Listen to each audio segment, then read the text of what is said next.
Man, I don't know what it is about this time of year. The eggnog. Sound of sleigh bells ringing through the air. The smell of fresh broken glass in the air. Yeah, it's Christmas in California. There's just something about this time of year that makes me want to give to the people I care most about. So being in California, that means I go into local retail outlets to do some smash and grab Christmas shoplifting. Taking from businesses means I have more gifts to give to the people I love. And isn't that what Christmas is all about? Going into stores and taking things without consequences is the trendiest thing in California since homelessness. There's really no downside. It's not really stealing as much as it is reallocating the wealth to create a more even and mutually beneficial society. Yeah, ever since California implemented the very progressive policy of not prosecuting shoplifters, it's made my Christmas shopping more affordable than ever. I'm glad we're decriminalizing crime. I think that's going to help society become more inclusive for people who want to live without consequences. Damn it, someone already got this place. Brent, was this you? You said I could have it. After the murder rate up in Portland jumped up to 800%, I moved the family down to California because Portland is just not a safe place to crime in anymore. Stealing, please don't use that term because it's stigmatizing. I mean, look, we know the rules. We steal less than $950 per store to avoid being prosecuted. Which is pretty easy to do because usually your Christmas trash bag's gonna break well before that. So it's kind of like a self-regulating system. Yeah, I used to do What up, a Cindy party? This isn't mine. I'm a liar. I'm a liar. I'm a liar because I'm a woman. This is sexist. This is racist. This is sexist. This is racist. I'm not a witch. I'm not a witch. I just know when I'm not being treated right. And I refuse to take this shit anymore. I refuse to take this shit. I'm not taking this shit no more. I'm not taking this shit no more. My husband bought me this car. There you go, folks. That is one of the bone reavers from fucking episode 5 of Willow right there. That went solo on a solo mission right there in California, obviously. And she ain't taking that. She ain't taking no shit from nobody. All right, she's a bone weaver and shit. She's got a bone in her nose and shit and whatnot. She's down with the cause, baby. So That's right. Either way, you have to pardon me if I have like not the most logical camera angle working here, but this is of course the MCU'S Bleeding Edge YouTube channel and podcast, and we are of course doing another Willow episode review, episode 5 of the Willow Disney Plus series. It sounds like gone to the wind or something like that and whatnot, like a fan turned on all of a sudden in the background or something. I have no idea. Who knows? Maybe Ironheart and Shuri are tinkering in the lab. We don't never know. Oh, it was you, Britt. That's right. You're the culprit. Over here breathing hard and shit. You know what I'm saying? No, I'm just kidding. Anyways, folks, we're here to do Willow episode 5.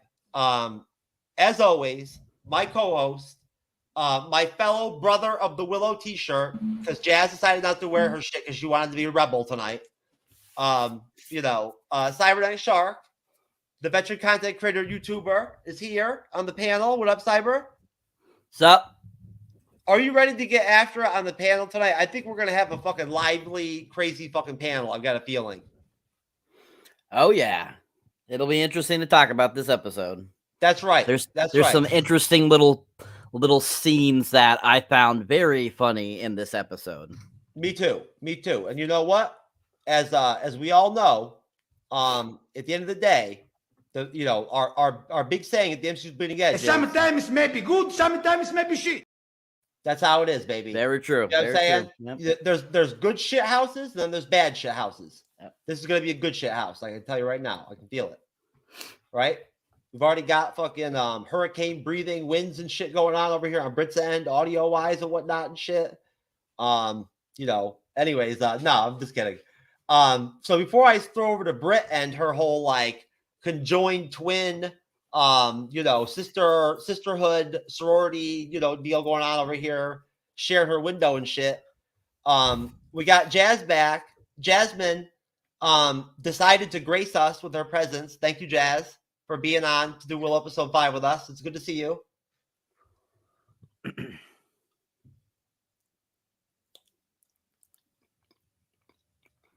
Jazz purposely has to take at least 27 seconds before she mutes herself, just so you can look at her first. Right, Jazz? Fuck you. You know my mute button lags. Hi, everyone. She's looking good. She's rocking the purple hair, which is my favorite color. So of course, you know, she rocked. It's for me. It's a Christmas present / New Year's, you know, bleeding edge present for me. Hey everyone, fantasy is reality. Oh, is that you, Jermaine? You hard to talk to, fucking get a hold of, communicate with, motherfucker, son of a bitch. What up, Jermaine? You are one hard to talk to type dude. I'm telling you. I've got a better chance of fucking figuring out if a sand person is male or female than I do fucking trying to get a hold of Jermaine on the phone.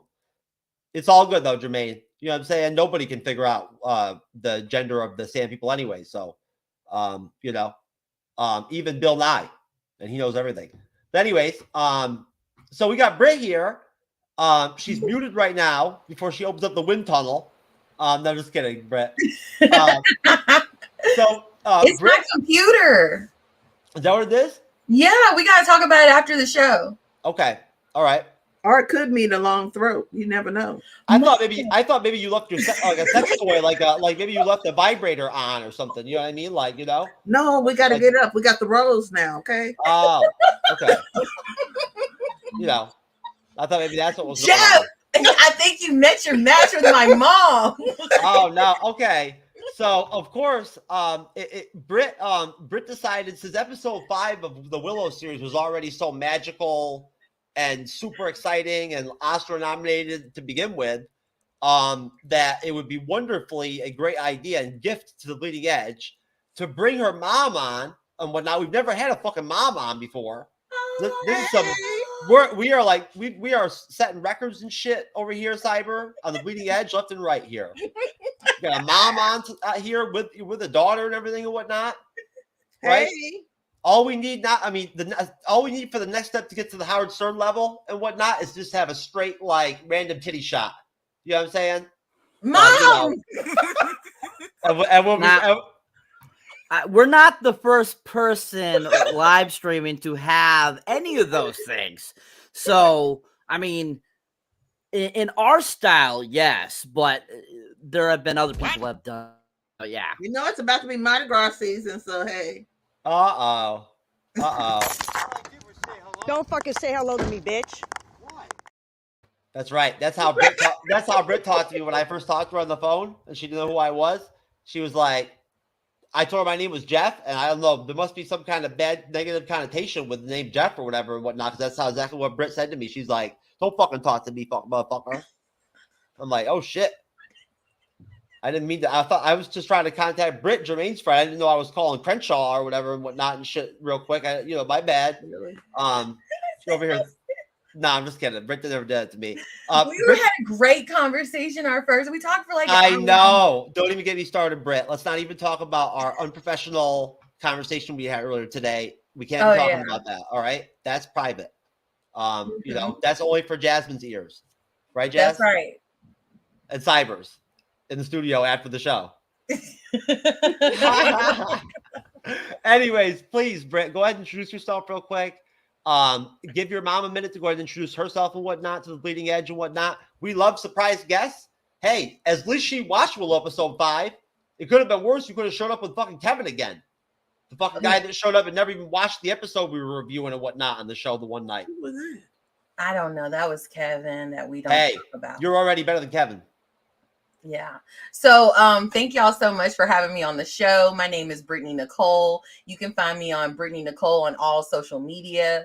One of the things about me, I'm a plus size model, a teacher. I also do beauty and vlogs and all things like that. And then my other big thing that I'm starting to get into are reaction videos. Thank you, Jeff. So check me out on all the social media outlets. You'll find me at Brittany Nicole. And then here's my mom. Well, of course, I birthed this. She's a wonderful human being. I'm on TikTok at C Miller 67, and I just love sci-fi. I have loved sci-fi since the 70s. So I'm aging myself. I'm 54. So I love everything sci-fi. I saw the original, and I am loving the way they did this. So basically, you fucked up. You were tripping face. You went to that party with the bone fuckers or whatever and whatnot, the bone people. And then here I come. And you got drunk and ate some shrooms and shit and whatnot. And you meant to go to the Dune review, and unfortunately, you ended up on the Willow episode 5 review with the Bleeding Edge with us motherfuckers. You know what I'm saying? You were looking about Dune. I don't even want to talk about that Dune fucker. You were looking for the professional Dune people and whatnot and everything. You ended up with us, unfortunately. So, but y'all gotta follow my mom on TikTok. She got 1,700 something followers already. She's putting her content out there on a weekly basis. C Miller 67, follow her, like, subscribe to her. I'm trying to get her to do a YouTube page soon, so that way she can so she can have more content. You guys should collaborate with Jasmine. She just rebranded her YouTube channel and whatnot and everything and all that, and I'm sure she could really use a wonderful pair of ladies to hang out and collaborate with and whatnot. Hell yeah, let's go, Jasmine. I want to collaborate with everybody. Let's connect after the show. Oh, Jasmine, it looks like you're one of your fans is checking in. Oh, there we go. That must be for you, Jazz. I'm sorry about that, folks. Sometimes Jazz's personal business and stuff gets messed up out here and whatnot. You know, the shit happens and whatnot. What in the world? We got Jazz's fans out here. He is so silly. Reality, long throat. That's right. You know me. I'm going to say long throat. Jermaine, listen to me. Jermaine, do me a favor, brother. You can be in the comment section. We appreciate you and whatnot and everything and all that. But why don't you grow a pair and actually get on the panel one of these days, you old sissy? You know what I'm saying? This ain't no Star Trek over here, motherfucker. You know what I mean? We're over here fucking with Willow now, baby. This is some real shit now. Big time.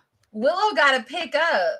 I think if Willow can pick up, we can get more people to watch it. Yes. What is Willow supposed to be picking up? I mean, he's a pretty small dude, like Legos. I mean, you know, like how heavy are we talking about here? Like bags of concrete cement or what? Yes, all that. At least like 10, 15 more pounds. Okay. And then then we get some more. I'm telling you right now, it's rough when you even know that Willow's got a bigger penis than you, man. That sucks, man. That is a tough position to be in, bro. When Willow is hung bigger than you, that's a bad spot, man. You know what I'm saying? Third leg. Yep. He's a short king with a big ding. Yes. Yep. Yep. I agree with you, Jasmine. Yep. That's real. That's real. Yep. That rhymed. Anyways, folks. Really quick, I'll just shamelessly, just really quick throw a plug out and whatnot, and just say that, hey, do us a favor, please. We know, everyone knows that I'm long-winded as fuck and whatnot and everything and all that. Believe me, I get lots of flack. Cyber tortures me and mentally abuses me and whatnot after shows sometimes for it and whatnot and all that. But it's okay. I'm working on it. You know, and we go pretty long sometimes on these bitches, but we need y'all to subscribe, right, when you're here, and then subscribe and come back. You feel me? Because I'm not feeling the analytics right now and whatnot, and seeing all these non-subscribed people catching the shows and our subscribers not watching. That's just not cool, man. Come on now. Y'all know us. You know Jazz, baby. You know Cyber. You know me. So come on now. We rely on you here.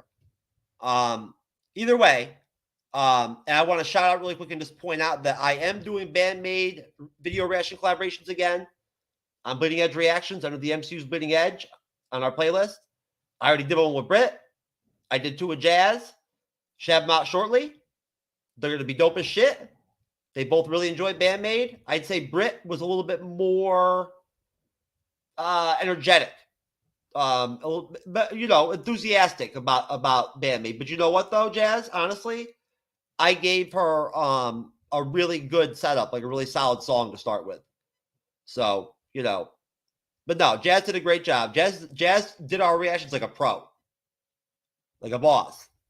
So I'm going to start off Bros versus Hoes from Jump, just to make it clear over here. since Cyber's outnumbered on the panel to begin with, and just point out really quick and ask from jump, Cyber. Now, at the end of episode 4, we basically ended up with the prince, being healed, right, by Alora Dannon, essentially, and us finding out that there's more that meets the eye to him, right, which does flush out more in episode 5. Right, Tony Ravioli? So we saw, now I guess she didn't realize it, but we saw Jade at one point fight her own father in the last episode. General Kale or whatever, or Commander Kale or whatever, and whatnot. That was her father and whatnot. And that will also end up connecting into episode 5.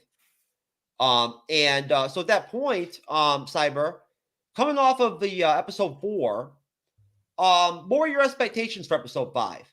Were they high? Were you expecting like maybe an uptick in the energy or, more action?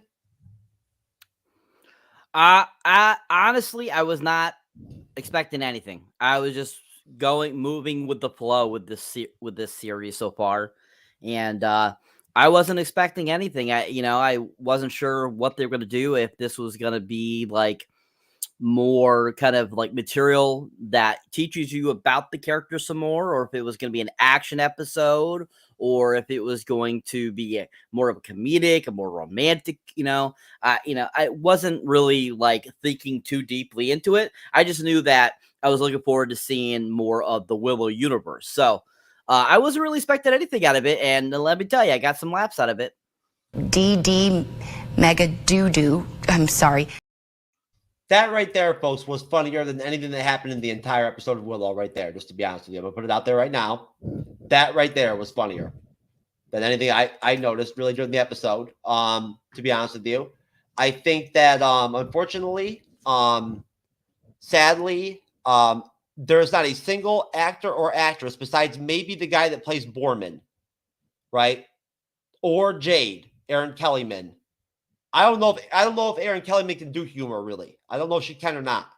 Cyber, can she be funny? I don't really think she can. She has a very serious tone to her. Like, that's pretty much what she does. Anything we've seen her in so far, she's been more of a serious, character. So who knows? We never know. I mean, if she's as good as actress as we think, she probably could do comedy if she needed to. Huh. Well, I wonder what her, carpet munching game is at. I'm saying, I'll have to see. Where they scale at that level. Obviously, hopefully we're working our way out with that. As I pointed out in the thumbnail, clearly that there was going to be lesbian sex during this bitch. That it never even happened. So I already false advertised and shit. I'll let people down, right? I feel bad. But Jazz, were you more optimistic than Cyber about Willow episode 5? Were you really like pumped and jacked out and shit and whatnot, like going into this shit? Did we watch the same show? Not really. Were you more excited about dyeing your hair purple?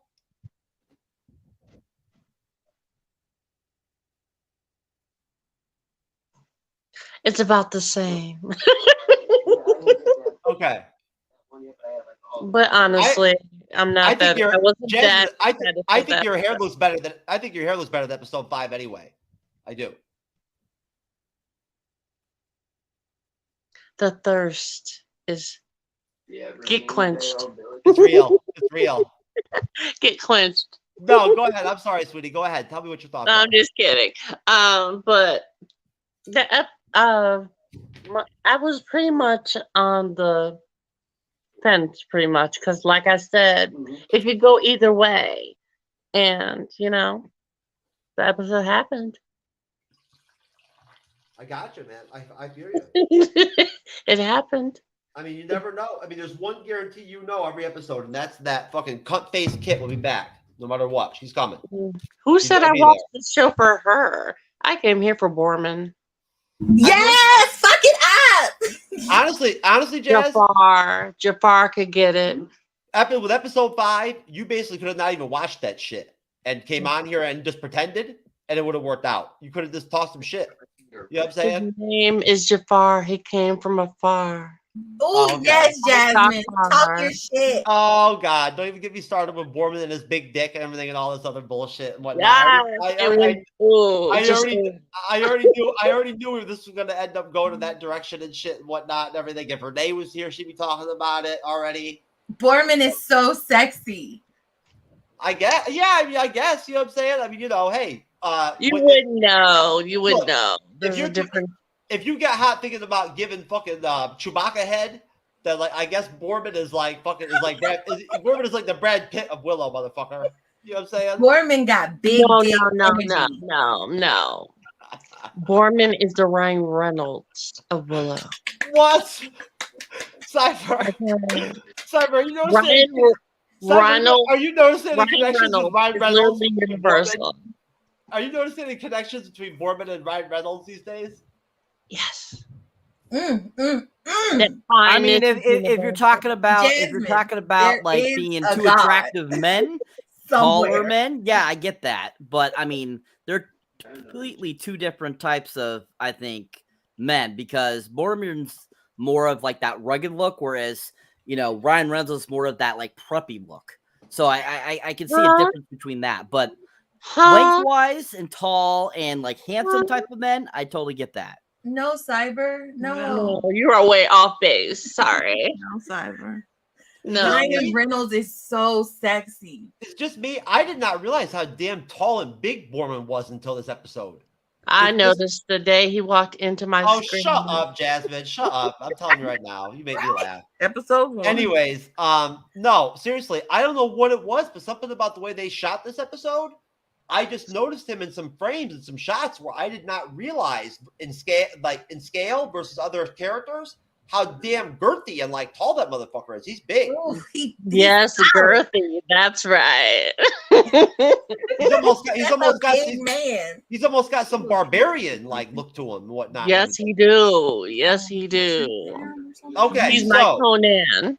All right, over here to window the mother-daughter window combination over here reacting away.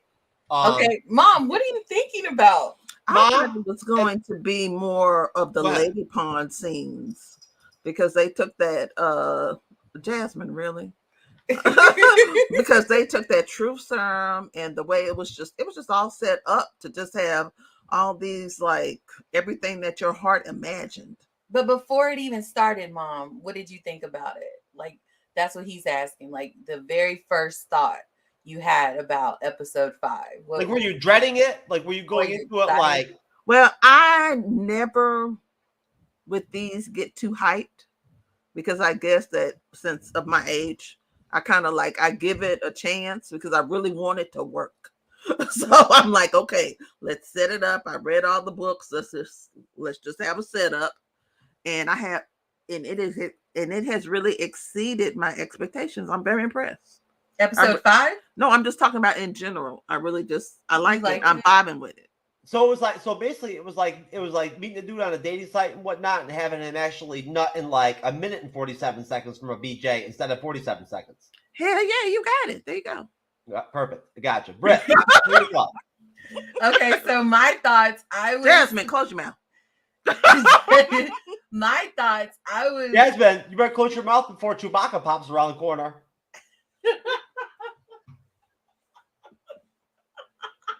Go ahead, Brett. No, you're fine. So I was super excited.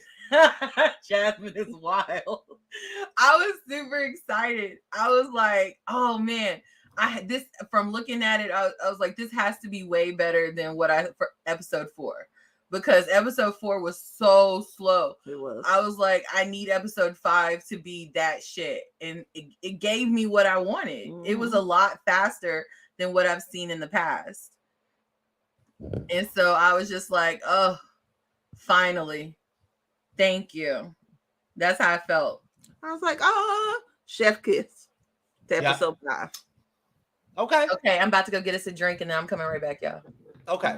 All right. So now I'm gonna tell you right now. I don't know what the fuck was even going on, to be honest with you, with the beginning of the show.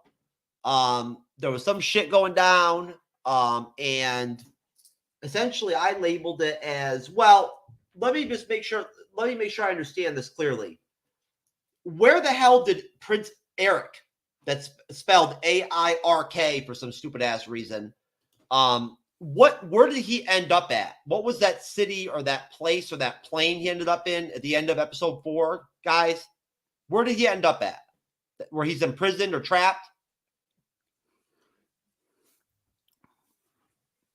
Cyber? So that's the faraway land. That is where they're trying to get to, that they keep talking about in the series. So that's where he was left at the end of last episode. Across the barrier and everything and whatnot. Yes. Correct. Okay. Yeah, where they ended up talking to, where Kit tried to negotiate with the Bone folks about teaming up and whatnot and shit. So basically, right, to start right off, they changed things up on us for once. Instead of dropping like, a cool song or some neat, like, I'm not sure if it was a cover or not. Like at the end of the episode, they dropped one right from jump. They dropped some punk song. Now, I don't know if this is a cover. I didn't have time to look this up real quick. I forgot. Or if this is an original song. It was an okay song. It was an all-female band, I think, playing a punk song. And basically, they started the episode off after, like, at the end of episode 4, we saw, the Lich and fucking, the Doom, right? And all the other, like, crazy-looking fucking, like, 13 ghost-type dudes and shit and folks and whatnot that they got kicking over there. And they were like, the crone or whatever and whatnot told them to get, Alora and kill all the others. Well, basically, like, what then happens is, coming off that, my thinking was like, oh shit, like, this is gonna be some serious shit. Now, the episode's title is Wildwood. This episode 5, is titled Wildwood, which just happens to be a city in New Jersey where my good friend from High Point University, Chris Garcia, is from. What up, Chris? How you doing, bro? Good man, Chris Garcia. Anyways, either way, bottom line, now, basically, we get this fucking, like, weird, I don't even know why they did it, like, childlike Special Olympic fucking, like, Scooby-Doo's chase scene or some shit to this, like, punk song, where instead of there being any fighting or battling or magic or anything fucking cool or exciting or at all, instead, they just run around and shit, right? And the stupid fucking, the Lich and, the rest of the, the baddies are like, in like, slow-mo mode and shit and whatnot. And like, it was straight Scooby-Doo. Like, they couldn't catch up to any of them, whatnot, right? Like, Kit's running around like she's at fucking McDonald's in the playground area, shit, McDonald's and whatnot with the balls and shit, as she's getting chased by like fucking, that dude with the fucking cage on his head and shit, which I'd be scared as shit if that dude was running after me, bro. I'd be like, what the fuck? Like, that is not good. I could not be getting caught by that dude. You feel me? He looks bad. I don't like that motherfucker. I do not want to fuck with him. I mean, seriously. I mean, talk about like some serious accessory fucking like blunders. You know what I'm saying? Who puts a fucking cage on their head? Right? Come on now. Oh, you? Okay, well, Jasmine, that wouldn't surprise you or me at all. But no, so basically, instead of there being some intense, like, dramatic, maybe scary or something positive type scene, instead we get this like punk rock, whatever song played, and like all the characters run around like it's fucking sorority party or some shit or whatever and whatnot. Like it's Care Bear time or whatever. And all the freaking, all of the freaking like, the enemy, like the crone or whatever and whatnot and shit, they just like get tired and run out of gas and give up, like, from chasing around and shit and whatnot, and give up, pass out or whatever, and take a break. And they get away. They go in the Wildwood, right? Which, of course, the prince warns Willow and everybody not to fucking go in there. He's like, don't go in Wildwood, bitch. That shit is bad. It seems to me the prince is like, Prince Ravioli, right, has got it like locked down. He seems to be knowing a lot of shit these days. Okay? He's like, you know, he's knowledgeable. But it doesn't matter because Willow, at the end of the day, just knows best anyway. So he goes right up in there. Willow has no fear, right? Till the end of the episode, we find out he does. But he has no fear of Wildwood. He runs right up in that bitch. Now, of course, you know, I'd be not being truthful if I did not point out that I noticed probably maybe 23 different stereotypical tropes I've seen in like 295 different movies and TV shows in the last 2 decades come out in this episode, right? Essentially, at different points. You know, I mean, some of them were combined, which was interesting. So, Jasmine, how would you describe what the fuck happened or whatever that was with that whole running around Special Olympic fucking fight scene or action scene or whatever and whatnot on Willow episode 5, the intro? I thought I watched into a middle of a Scooby-Doo episode. Like mid-chase scene. I was confused. I was like, did I miss something? Was there like a clip or something I missed? I was confused. And, you know, but they did a really good job at using the opening art to illustrate, you know, Jafar showing up in mid-run, because I enjoyed that. I very much did. Yeah, him sweaty and sprinting. Good times, good times. Anyway, I mean, for an opening, it was generic. I mean, they were running from, what was that, like Rent-A-Cop version of freaking Juggernaut from the X-Men? I saw him, I was like, is that a bird cage? Is that a chair? I was like, what? I was expecting to hear like a canary in there just trying to get out.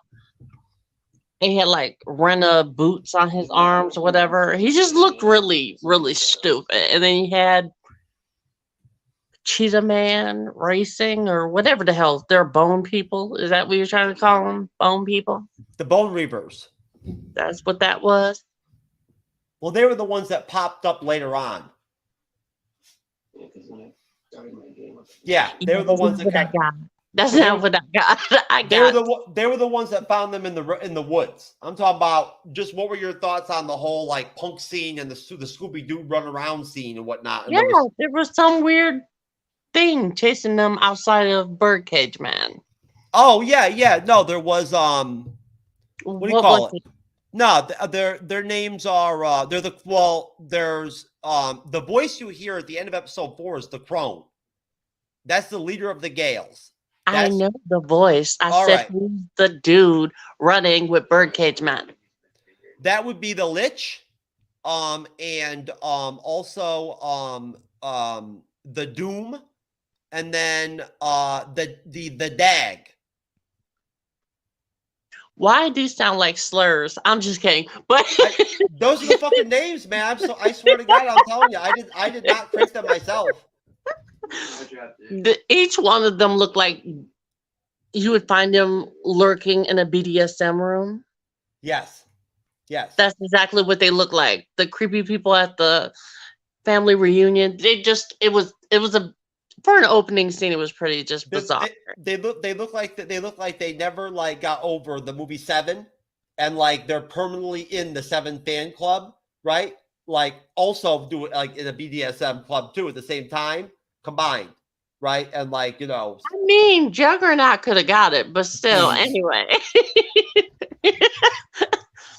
I mean, I got work around that birdcage. He gonna eat, that's for sure. Anyway, okay. No, but I mean, seriously though, Cyber, I didn't care for the opening. The opening was a little. No, they needed a prelude, something to lead into it, not just going straight into the racing, because I feel like that would have been something interesting to actually see the build up to compared to the majority of what's left after said scene. Well, and we'll flush this out over the episode, stay on the episode. But Cyber, I'll go to you next, and then I'll go over to you, ladies. Cyber, what did you think of that whole opening scene? Did you think it was a joke? Did you find it at least amusing? I would have liked to have. You got to do it. You do have to take into practical situation that, as of right now, the only people in their party that can actually fight, right, on the good team are Borman, right? Willow can kind of half-ass do some stupid magic here and there. Alora is fucking useless. Kit is fucking useless. And Jade can fight, right? That's it, right? That's all they got. So, Cyber, what did you think of that shit? So, it definitely felt like what Jasmine said, what were they doing? Like, why did it start off like it did? So my thought process was, when I saw that, is I feel that the last two episodes, or the previous episode and this episode, were one combined episode that they cut. And I feel that ending, that sequence we saw at the beginning of this, was actually supposed to be at the end of the last episode. And so that's what I feel, why we didn't understand it as well, because it would have made more sense to have had it when it was showing the Gales up on the Raptors saying they're going to go after them, to show that sequence going from there. So hence doing that would have made more sense. And that's, I think, why it seems like it's so kind of misput there, like mislocated into this episode. So yeah, starting it off like that was kind of interesting and different, and definitely didn't make sense at first. Once they were running and getting caught and stuff like that, I definitely could see it being it felt very comedic, like them trying to get that, especially with that song. And I definitely think that it could have been better. But still at the same time, you had some great shots of the certain characters running. You got to see that one crone turn into the bird again, which was really cool. Yeah. And I thought overall it was an okay opening sequence. Definitely was very screwy, but at the same time, I don't think it's the worst, but definitely it was interesting. Okay, let's see. The song is, let's see here. Willow episode 5 songs. The song is Who Sings the Two Songs? Okay, the first is Very Unique Single by Errol. And let's see, much like the Black Hole Sun at the end of episode 4, is a cover of a much earlier track. And it's another good one. It's by indie rock and grunge band Pom Pom Squad, led by singer-songwriter Mia Baron. Whatever. Yeah, so I guess they are both covers. The punk song. I have no idea who that is. But I will say this, though. I definitely think that the soundtrack for Willow seems like it would probably be pretty solid. So, Cyber, why do you think it is that they're hesitant to, like, actually have more open battle? Like, you know what I'm saying? Like, more sword fighting and shit and whatnot. Like, do they not want people to die? Like, it just seems like we're talking about an 8-episode series here, right? We did Rings of Power, right? And that was, what, 12? And, no, 10? 9. 9. Ring of Power was 9. It was 9, right? A lot more action in Rings of Power than this. Yes. What do you think? Do you think that they want to stick to the fantasy trope? Right? Is it because of the fact that they just don't have any warriors left but Jade and Borman? Yes. Honestly, I haven't even thought about it, and it could be many reasons. I feel that they want to tell story, and that's probably why there's less action in this compared to the original film, because they wanted to show more story than fighting. And just with how, the series, TV shows, movies have been in the recent, couple years, that does not surprise me. So I think it's just, it's all in the writing. It's all in what they feel they want to show. And I don't know exactly why they chose it to do that way, but I think that's kind of what leads them to doing it the way they are. Okay, ladies, Britt's mom. Are you there? I'm here. Sorry. Oh, I clicked the wrong thing. oh. You're okay. All right. So either one of you, whoever wants to go first, Go ahead and go, Mom. let me know what you think of the of that opening punk, song, run around, Scooby Doo, delusional, fucking jazz scene we got there. What'd you think, Mom? Trash. It was just pure D trash and unnecessary. And it's like, why? And it's like, I think they just want to set us up maybe for a season 2. But the way this is looking, do we even want a season 2? I'm gonna need for y'all to do better. And then I felt like I'm only down for season 2. I'm only down for season 2 if Kit comes through and services me and at least drops a BJ on me real quick. But she's gonna have to do something. I'm gonna have to call her because Rings of Fire was way better than this. I'm like, Lord, why? It's like I feel like I'm wasting my time. Yeah, I'm telling you, I think what happened honestly is that, to tell you the truth, I think that Boorman actually got fucked up and ended up in the wrong place. Like, he's pretty talented as an actor and whatnot and everything. He was supposed to go to a different movie set. True that. Like a different show. And he got fucked up. You know what I'm saying? Real quick and whatever and whatnot. He got stoned and shit, whatnot. He was hanging out with Tyrone Biggins and shit. Right? And got fucked up. You know what I'm saying? And he ended up, he was supposed to go to some like Shakespearean shit or whatever and whatnot. Some real deal shit. And he ended up at fucking Willow. Right? And he didn't know what the fuck was going on. And he ended up stuck. He just ended up stuck there. So, he was done. That was it. And I'm still holding out hope, though. I gotta have hope. We gotta keep hope alive. We gotta keep hope alive. Don't look like that, Jasmine. Look, I'm gonna be coming up with a new award by the end of this season 1 of Willow for Kit. Like, I have the Monica Rambeau Award that I give for every Disney Plus Marvel series based off WandaVision. Well, I'm gonna have a Kit cunt face Kit award by the end of Willow. That I'm gonna give for the biggest prick in every series. Correct. So Britt, what'd you think of the Scooby Doo? Mad Dash. I don't even know what the fuck I don't even know what happened there. That's how I feel. I don't even know. I was just like, I like the music. That was the whole point. That was the only thing I liked about it was the music. Mm-hmm. Everything else, I was like, what is this? Like, is Lorna gonna get taken or not? Because one minute it looked like she was about to get taken, and the next minute all of a sudden she fine. It just didn't make sense. Like, what happened? It was like they swooped in to take her. Then all of a sudden she's sitting here scrunched down next to everybody. I'm like, what just happened? What just happened? So yeah, it didn't really make sense to me.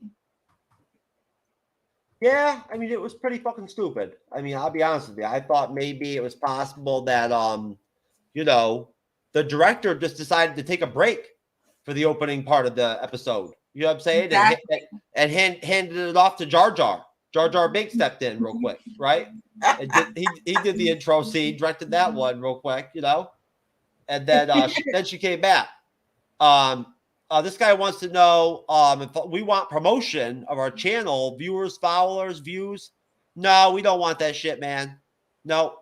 But like I said, though, if you want to, if you can get Kit's fucking prick ass mouth to shut up, that'd be good. I'd be down for that. I'll give you 13 cents for that.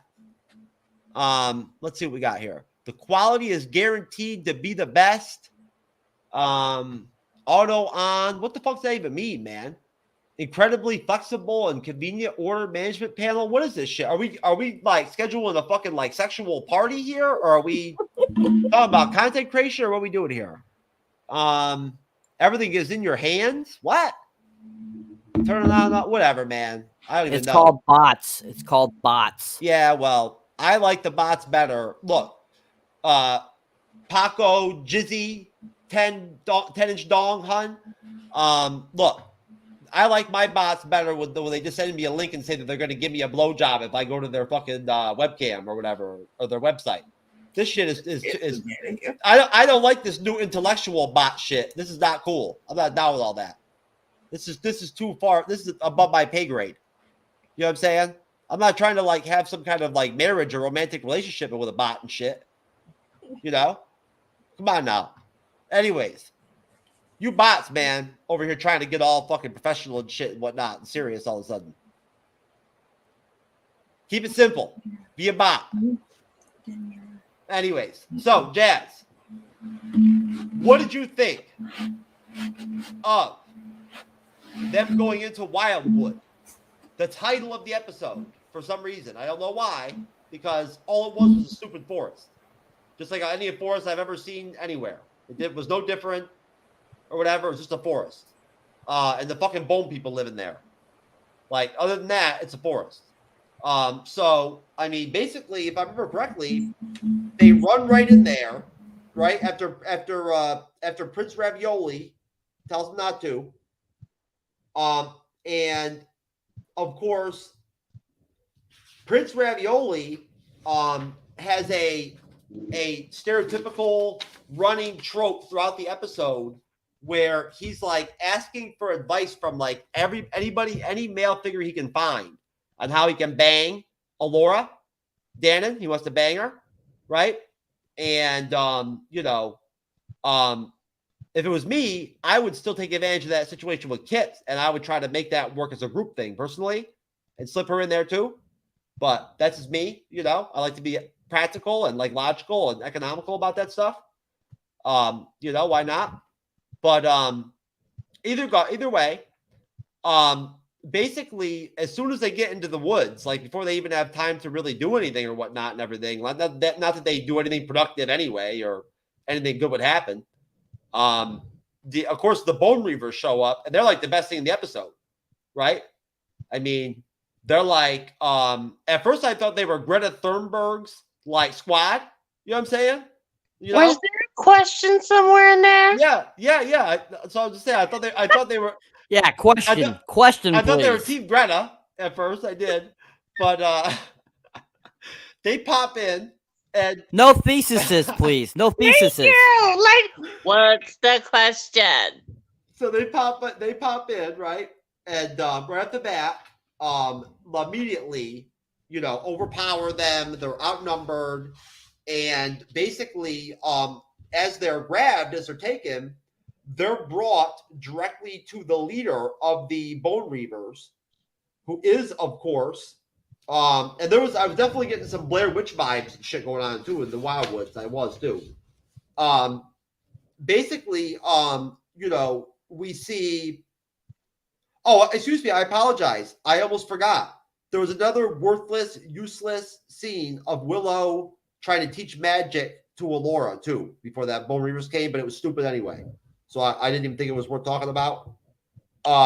So basically, they take their captives to the leader of the Bone Reavers, whose name, of course, is some like snake sounding shit. What is it called? Come on now. Where are you so at? You called on me to go through Scorpia. And Scorpia immediately kind of like gives off the impression that she knows Borman, right? She asks Borman, how did you escape Skellen? I think she says. Now, before we actually get, right to that point, I think I maybe did skip one or two things that were kind of small. And that's, once again, just the fact that basically they go into the Wildwood. Tony, the prince asks Borman for some advice with like trying to get with Alora. And Borman is about to tell him just to drop some big D up on her, real quick up in her. And then, unfortunately, he can tell that the fucking bone people are coming, right? He can tell. So he's like, hold on a minute. I'll have to tell you about this later. Be prepared. There's some shit about to go down. There we are. They showed up. So, Jasmine, what did you think of the fact that the Bone Reavers are back in the show again, right? Because we saw them in episode 1. They chased them, right, at one point and everything and whatnot, and Borman got them away from them. One of the Bone Reavers even knew Borman and was like, "Aren't you Borman?" And he was like, "Nah, bro, I'm not him." So what did you think of, Willow's obviously strategic, logical thinking, as always, going into the Wildwood, right? Like going right up in there,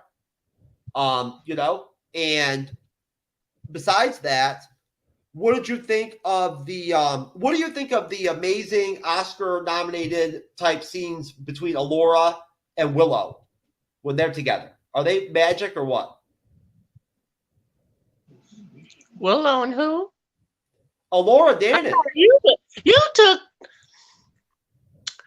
I'm lost because you asked one question, then Here's what I'm asking you. Do you find the Willow teaching Alora magic scenes that are so intense and profound as I do? Because they're really intense. They're very serious, dramatic acting. And then did you enjoy seeing the Bone Reavers pop up again, right? And what did you think of the Bone Reavers leader being a chick, okay? And like a badass chick on top of that like knows Borman, obviously, and is Borman's baby mama. Okay, so one, Borman's not baby mama because they don't have a child. So it seems like there is a romantic history there, and I think that's very hot because I'd love to be the third in that sandwich anyway. The Bone Reapers, them going there to find out that that's what they, who they are, and they're in the woods, and the mark in the back of the neck. Yeah, that was interesting. They did a really good job at. Don't go too far. Come on now. I didn't go too far, but I did Easter egg you. Anyway, hey, you're the one who was going on a whole rant of thesis talking. Anyway, I think they did a really good job at showing Willow is very strategic, even though he's not as gifted at magic as the legends have said of him. He's still, even though he's gotten the hang of it, it still seems to take a toll on him, just kind of like it took a toll on the Wicked Witch lady's sanity. It seems like depending on the magic you use, the more it has a toll on you physically. And it's nice to see that when it comes to him using any magic, especially when he's telling her that teaching her the smaller spells is more useful and easier to do than going straight for divination or anything higher than that. Because right now it's not in her wheelhouse. And I like that. They're taking it very seriously. They're not just jumping the gun and doing, oh, we're going to move here, here, here. They're actually having conversations and building that relationship. And I like that. I liked seeing the Bone Reapers because they were interesting, just seeing the tribe and everything. It's nice to see the world through a broader lens, because with the movie, it was pretty much A, B, and C and then straight to D. It wasn't really getting to know other people that live in that world. So that's really nice, outside of destroying their homes. I think they did a good job at that point. I did like seeing Jafar flirt. And him sitting there talking about I think you know what I want, and I think you want the same as I do. And she's like, no, I don't. Tie his ass up in my tent. He's like, that's exactly what I want. I think we're good. She's like, no, not the type of tying up I'm talking about, but okay. I think they did a really good job with that structure. They did a really good job. The comedic timing for the show at this point in the episode isn't forced. It's a little bit of laugh here, a little bit of laugh there, but they keep the overall tone. And that's the best thing I love about this, that part of the episode. Don't fucking say hello to me, bitch. What? What comedic timing? Did you watch a different episode of a different? Did you watch a different TV show that I watched?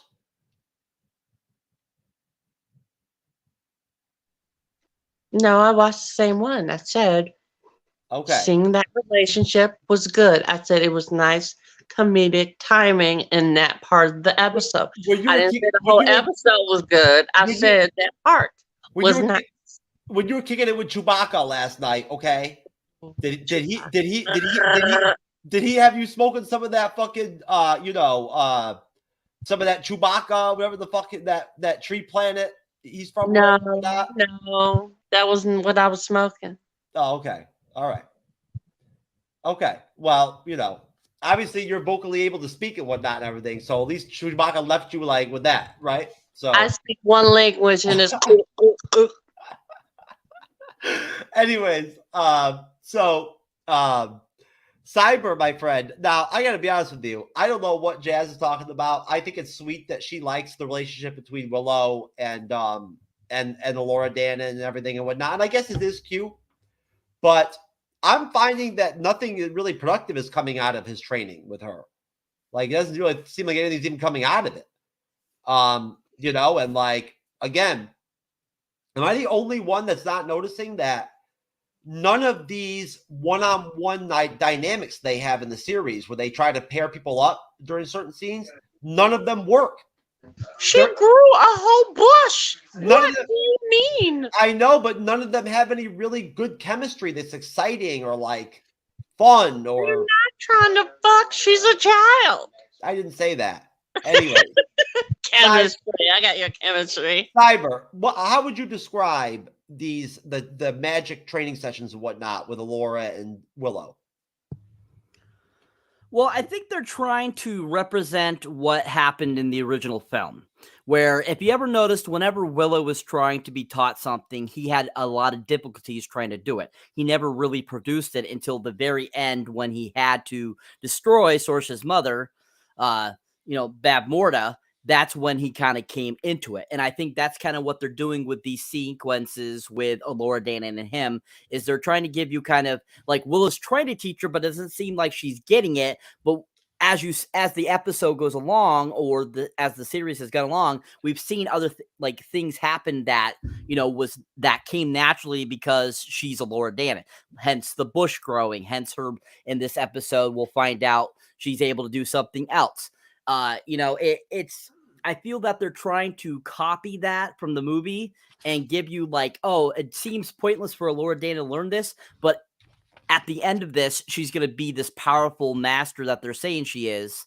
And that's what they're trying to go for. And now I'm not saying that it's going to be, entertaining the way there, or that it's going to be the greatest, acting or writing. But at the same time, that's what I think they're going for. And that's what you should really expect from it. It's not supposed to be something really fantastic. It's just supposed to be there to kind of give you the same idea as the film was trying to give you.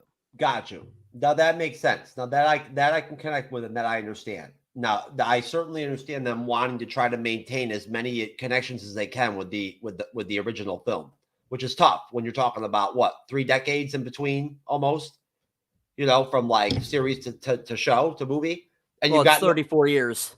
Yeah, and you've got no Val Kilmer now to work with either. You know what I'm saying? He's not there. Like, I'm sorry, but he's a heavy hitter, man. You know what I'm saying? So he's a game changer. So. Ladies, and Britt, if you want to go first this time, I'm sorry, Cyber. Cyber, did you what would you say how did you feel about the Bone Reavers being a part of the show again? Were you what did you expect to come out of that spectacle? I mean, honestly, I knew they were going to pop up eventually because we've seen them throughout the other episodes. They mentioned them. We've seen them kind of in the distance. And I'm not surprised that they finally kind of popped up as kind of like a side act almost. And to give you a little bit more information to Borman as well. I mean, that sequence with Borman and the leader of the Skull people, you could definitely see they had a romantic connection. You could definitely see that they had a romantic past and stuff like that. But like that whole sequence where he's like telling her like how he got away, and then it's showing what really happened, that was kind of comical in a way. But at the same time, I'm sitting there watching it going, this is stupid. But at the same time, I found it kind of entertaining. And so especially the sequence, which I'm sure all the ladies love this, when he's like showering himself after he was in all the shit. And yes, he's like doing his hair like this and stuff like that. Yo, I'm sure all you ladies love that. Yo, which that was I found it like he was supposed to be Fabio, but that was the which I thought was combination. Yo, that was a combination of a deodorant commercial and a Fabio romantic novel romance book at the combination scene.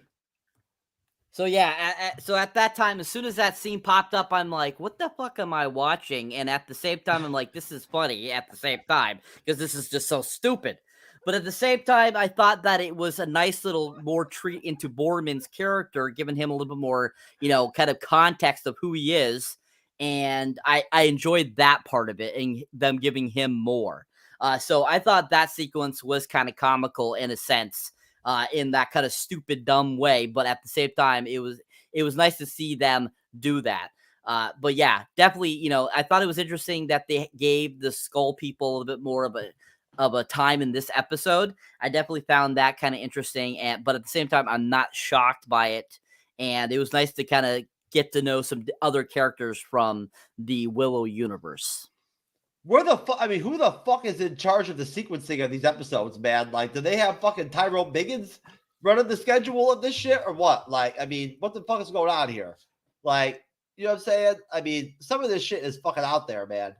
I'm telling you right now. Like, I don't even know. Like, the flow of this shit sometimes, I just don't even grasp it, the logic of it. I'm not even sure what the fuck is even going on sometimes with this shit. All I know is that friggin' no matter what happens, at the end of the day, you can always guarantee, one thing. And that is that Willow will be there still fucking doing his thing and whatnot. And Kit will be fucking running her shitty mouth at somebody no matter what anyway. Right? So there you go. But either way, no, I'm telling you right now, the Bone people, hey, whether you fucking cried, laughed, pissed yourself, fucking turned off the TV due to them or whatever and whatnot, they definitely did something for everybody, I think, right? The Bone people made the show. So that's why, like I said on the screen, I'm going to get a bone piercing in my nose too. So I can connect with the Bone people, right? And be a part of the Willow series, personally. I'm down for the cause like that, baby. So, Britt, what do you think of these Chloe Zhao Oscar-nominated scenes with Willow teaching Alora Dana magic? Like, so I think what they were trying to do is have a bond, build a relationship where it was like a father-daughter or a mentor-mentee type of relationship. Yes. And it kind of worked, but I saw it more throughout the show versus in that moment. I saw more from his acting in moments throughout it, especially when they were at the ceremony or celebration and she was stirring with her wand and he's like, don't do that, do this, don't do that, do this. And I'm like, okay, that's father-daughter. Like, don't stick your finger in that, that's nasty. Do this, So it was adorable how they were trying to do it. Did it come off the way that I would like? It was okay. It wasn't awful, but I do agree with you, Jeff, in terms of looking at the chemistry in terms of their acting. Is like we said before, it feels kind of forced. It feels like one of those ABC, TBS made for TV shows in terms of acting. And they've spent so much money on the cinematography and the costumes. But in terms of building up the casting, I think they could have done better because Borman is so good. Yes, he's sexy. Yes, he's everything I want to look at, but he's such a good actor.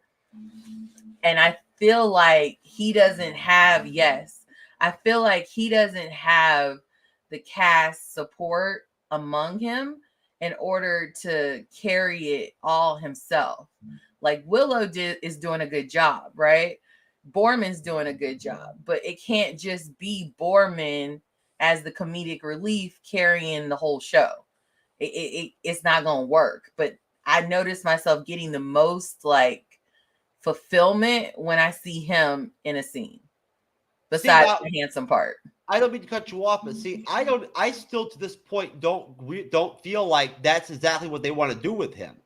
I still don't feel like I have a fixed understanding of what they want his role to be. I'm not sure if they want him to be the funny guy. I think he's just naturally funny. I just don't think they know yet. No, I think he's the only person that is funny. Yeah.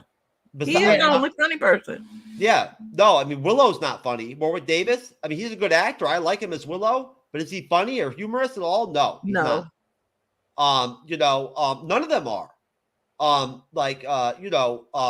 one point, Laura Dannon does a joke with Willow later on in the episode, and it falls flat completely. It's fucking pathetic, right? Like, it's pathetic. And I'm just saying, look, things happen. Everything's not perfect with these TV shows and whatnot and everything. It just seems like I can't help but not notice some of this glaring stuff that I see as weaknesses.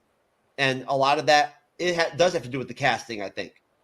But either way, I apologize. It probably would have been good for you to put your mom's name up on the screen because I cannot remember that shit for the life of me. Camilla, what are your thoughts, Camilla, on the awesome magic teaching scenes and the bone fucking people? Well, y'all already talked about the magic teaching theme, and I feel the same like everybody else is saying. But I like the bone people. I really do, because I think that's more that can be fleshed out, and it's a story in there. And I'm more interested in seeing that story and seeing what's going to flesh out with that. Because it's like I am waiting on the next one because of that. I do want more bone people, because the bone people are really interesting. I think it's pretty obvious. I'll stick with you guys, and then I'll go over to you, Cyber, then back to you, Jazz. I think it's pretty obvious we're going to get a second season of this, right? I hope so. Yeah, I think so. With the amount of money they put into it, I'm pretty sure they are. Okay. Cyber, do you have any inside track on that? As far as I've seen, there's been lots of talk of season 2, but there has been no green light on anything yet at all. So we're not 100% sure, because with how Disney has been doing financially over this year, they said they're cutting back on a lot of things, especially with ACER coming back in. That's one of the reasons why he's coming back in, because they feel like they really need to trim things up. And so one of the consensus going around is that they're actually thinking about selling a couple of their stations to kind of help with their backlash on a lot of what has bombed this year. So this, I know, is doing pretty well. The critics are kind of like in between with this show. So who knows? I mean, I'm sure by the time this series ends, I'm sure within a month after we'll have more of a clearer idea if they're gonna have a second season. But as of right now, there has not been any greenlit for a second season yet. That's unfortunate. That's messed up. Jasmine, do you think it's at all possible that even now, some of the studios and whatnot and everything, even Disney, are still sort of like using the COVID and the pandemic? Uh-oh, we got an echo. Did you hit something, dear? Whatever it is that you ever hit that causes the echo, you hit it. Either way. Do you think that Disney and other studios are kind of like sort of trying to set a precedent with COVID and the pandemic? They didn't have to automatically guarantee second seasons of series or second films in after a first film, right? The Batman with Pattinson, they waited till after it came out for like a week and a half, 2 weeks before we actually heard any real confirmation they were going to make the second film. Do you think there's a lingering effect of that going on? I think they want to see the overall impact it has when it comes to reviews before they put anything out, because it seems that now that COVID's over, in the aspect of Hollywood, when it comes to streaming and it comes to their TV series, because when the pandemic hit, Disney Plus overall viewership was up. So right now it's going back down to where it's like a mellow, because people are watching other streaming services than opposed to Willow, because Willow is a good show, yes, but I don't know if it's going to get a greenlit yet, because they want to see what the overall viewership is. Because if you jump the gun and get a season 2 and then the views are bad and the comic reviews are really bad, then at that point, what's the point? And you're already, now you got to retract what you already just said. So I think they're going to wait.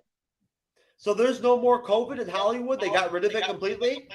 That's not what I meant. I was referring to the Hollywood streaming platforms version of COVID, because during COVID, people were really viewing Disney Plus. Like, they were on it. Like WandaVision, they were on there and on Twitter at the same time.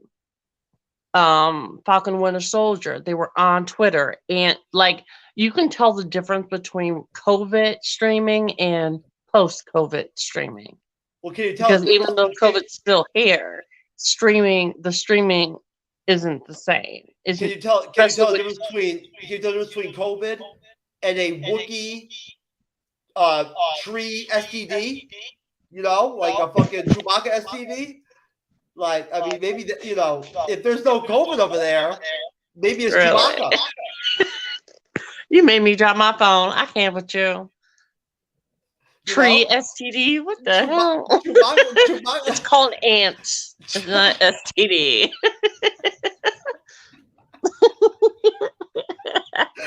Anyways, oh my God. That I'm telling you, Jasmine, you make that echo good. Anyways, so Jazz, did you love the Bone Reavers? Were they your heroes of the show? No. No. I was here for Jafar. If it wasn't Jafar, it was Zafar. Goodbye. No, they were okay. They were just drunken Vikings is what I got, but make it diverse. That's right. That's all I got. Just like Captain Bree would want, baby. That's what I'm talking about. Huh? So, nothing, my friend. Captain who, moron? What? Captain Bree. Huh? Don't worry about it. Don't worry about it, Jazz. Different show. Yeah, Avi.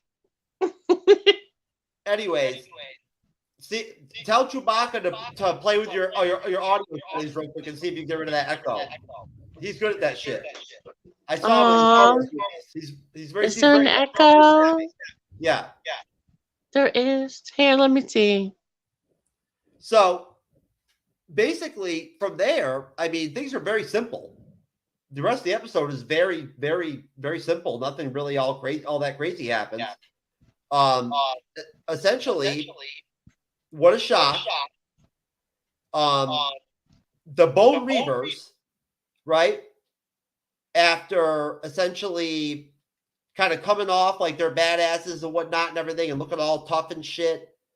And, the leader, Borman's like, ex-girlfriend or whatever and whatnot is all hardcore and shit.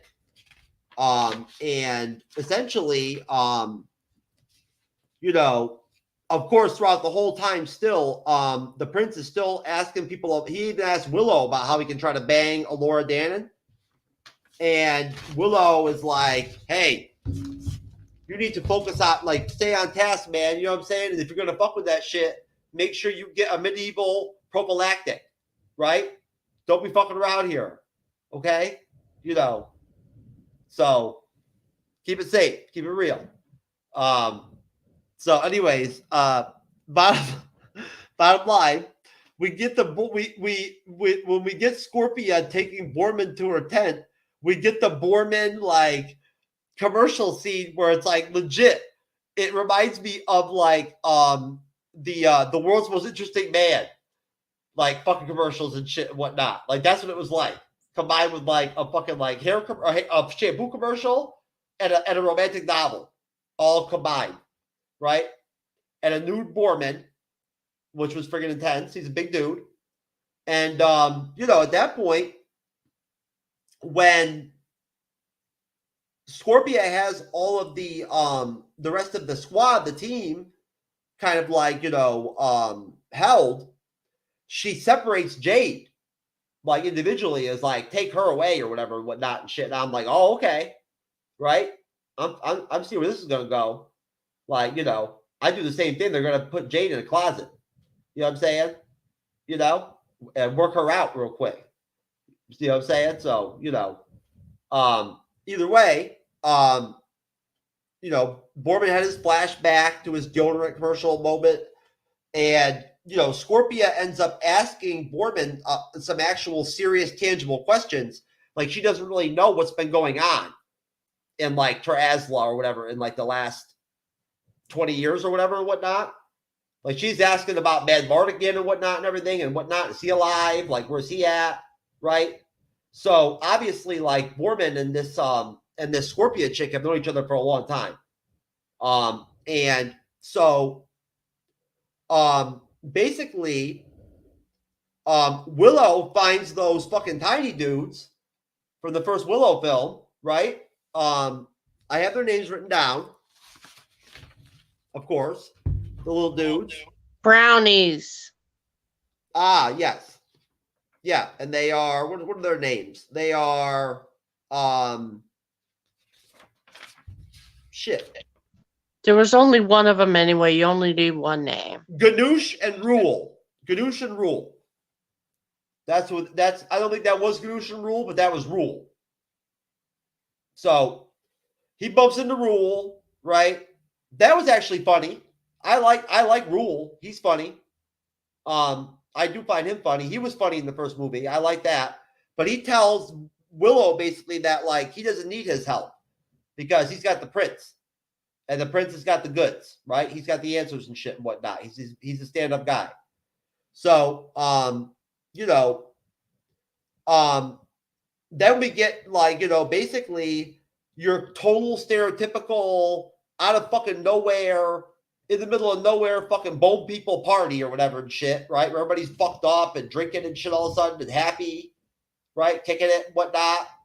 You know, fucking, you know, Willow's fucked up.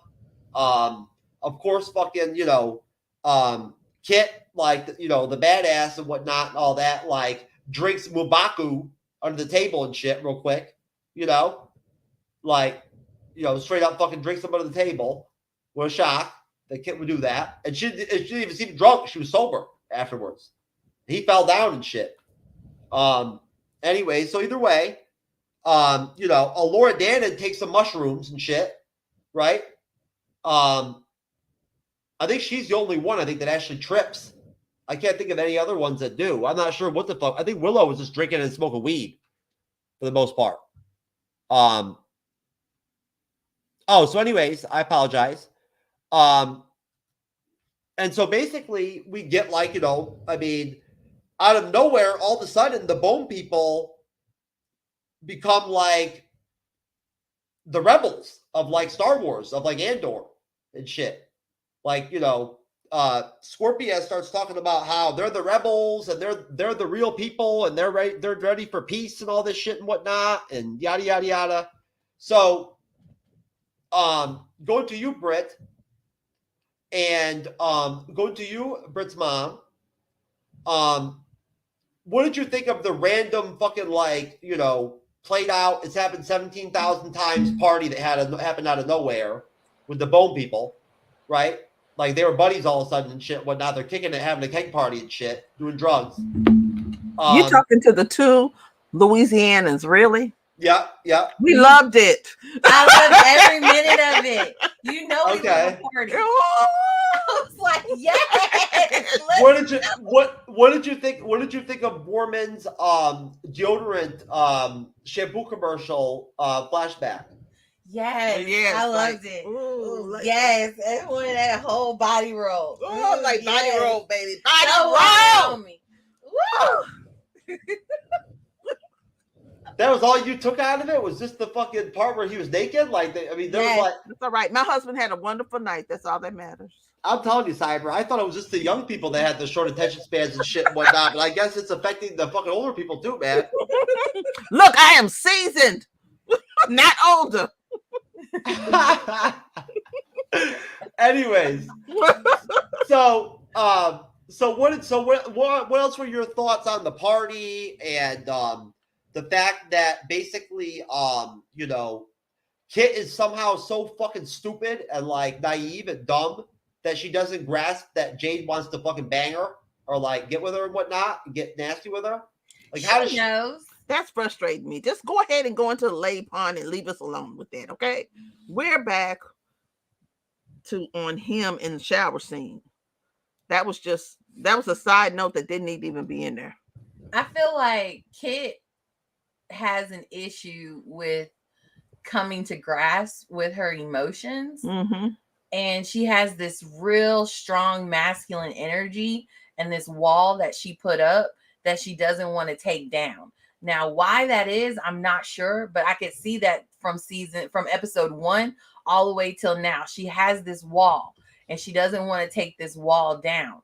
And I don't know if it's a boundary or what, but she only lets Jade get like close, like right here. And then when it comes time to say how she really feels, she's not able to really say it. It's like, I don't know. She choked up. She's a cock tease. She's a cock tease. She's a cock tease. Is she afraid of rejection? Like, what actually is going on? Cunt tease, yep. Cunt tease. What you say, Jasmine? Cunt tease. Yeah. There was no cock in that scenario.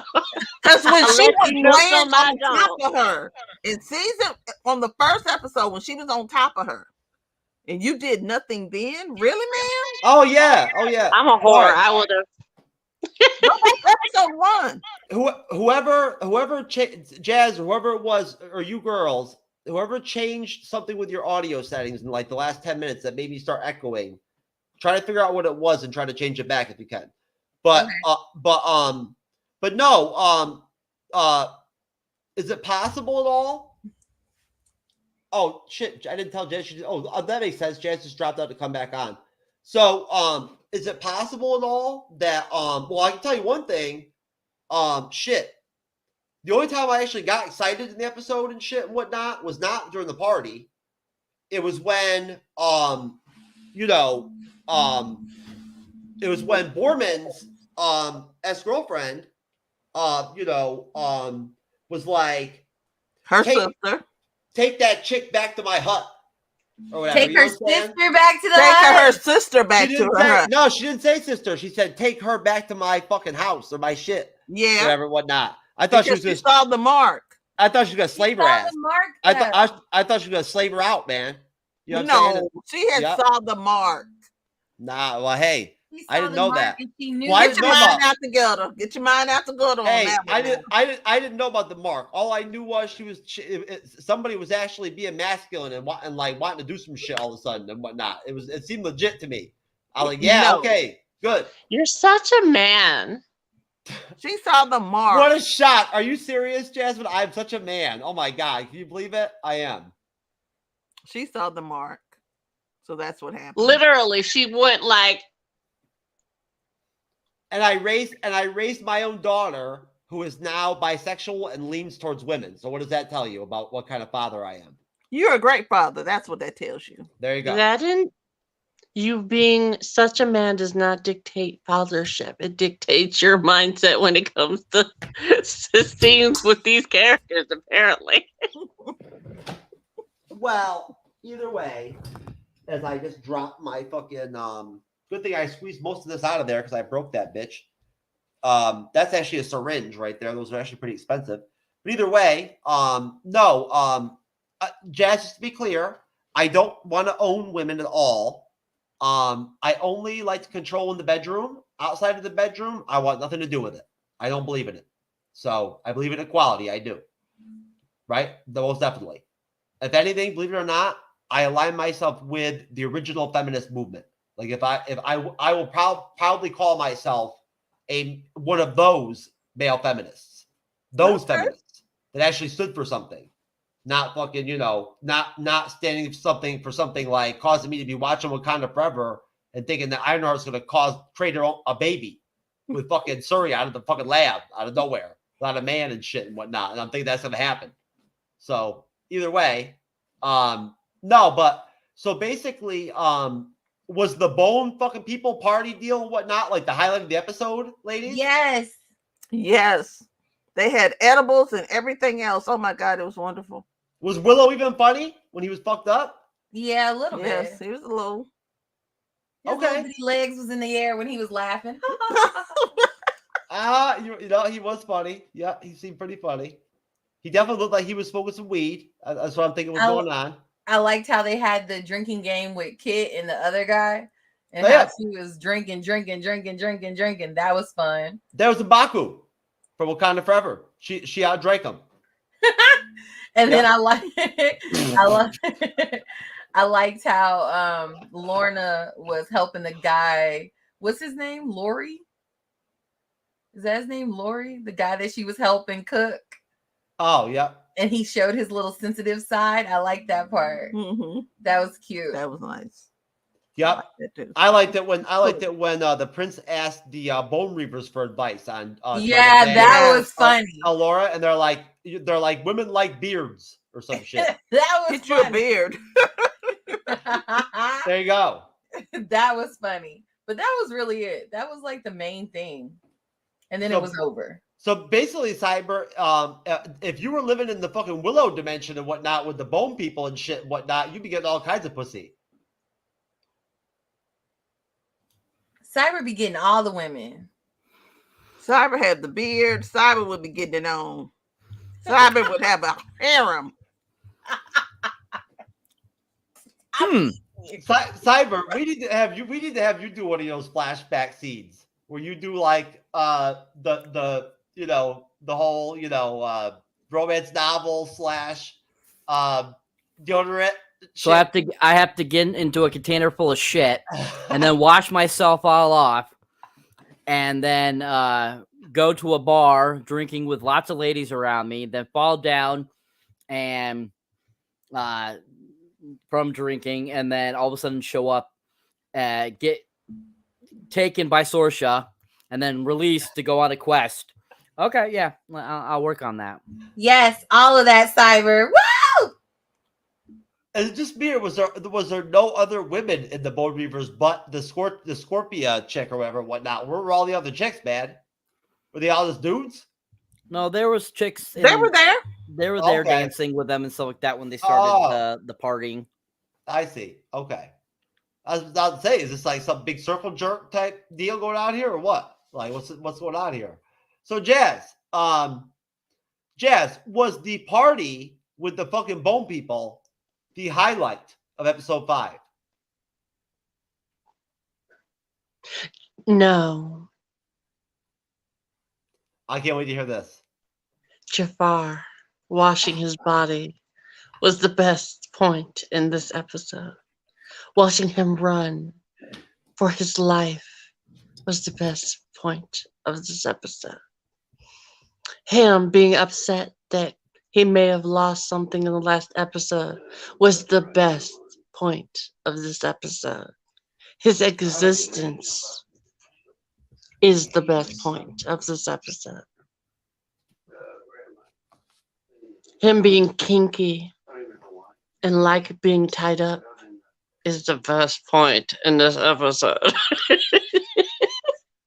I actually think he's gay, to be honest with you. I don't think he even likes pussy. Slander. Slander. I'm And I telling will you. not have it. He's Nah. not gay. We Nah. already know. He like him some dark chocolate or light chocolate or chocolate in itself. Back off my man. Nah. Borman already could have knocked it out with all them young chicks and whatnot and shit. I would have smashed them all by now and shit. Just to start things off as a warm-up. You know what I'm saying? Like, warm up and shit before the quest, right? You have no beard, only goatee. Wouldn't work. You must pay fee. That's okay. I got that good D. You don't need a beard when you got that good ass D like I got. Yeah, ain't necessary. You feel me? It's that simple. Once you drop that motherfucker up in there, it's a done deal. It's over. So Bro, yeah. bro. If you keep saying you have good D, that is just a signal to people saying you don't have a good D. You don't. Thank if you you. have it, I was you like don't that. need to. You don't need to brag about it.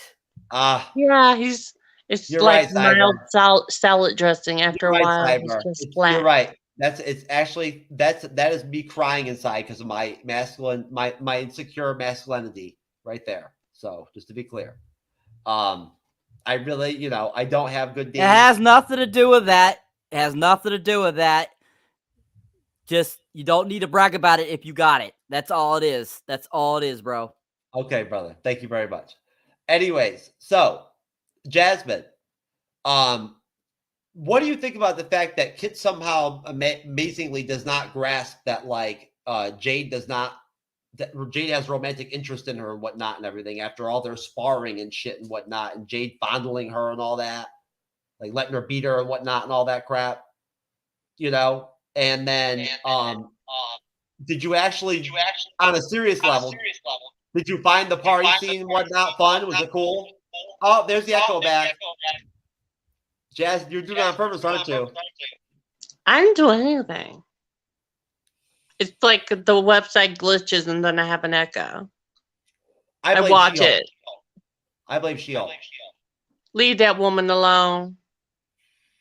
She can smash me anytime. Anyway,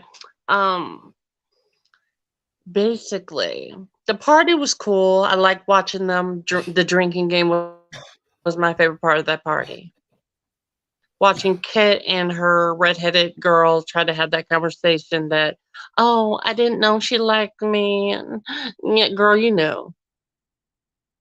You just didn't know where you stood because of your toxic whatever's going on in that mental stability there. Because, watching her basically slap that poor girl around the entire show. And y'all were like, oh, they're totally going to kiss in the next episode. No, they didn't even kiss now. And when they went in for it and it was ruined, I was so happy. That was the best part of this episode. So you were happy that they didn't consummate their romantic relationship? Yeah. The best part about relationships in TV is that moment where they're about to kiss and it's ruined by something. If they would have let that happen and then something bad happened, it wouldn't have been the cliche that most TV shows go after. Well, I'm glad that you went ahead and mentioned that and whatnot and everything, because that is basically how the episode ends up kind of tying up, although there is more to it than that. Now, I liked the party too. It was fun. Very lighthearted, right? There was a purely lighthearted moment in the episode, which we haven't gotten many just purely lighthearted episodes or scenes where it's just pure fun. And there isn't any kind of angle of deceit or somebody's sick or a threat of some kind or whatever and whatnot going on.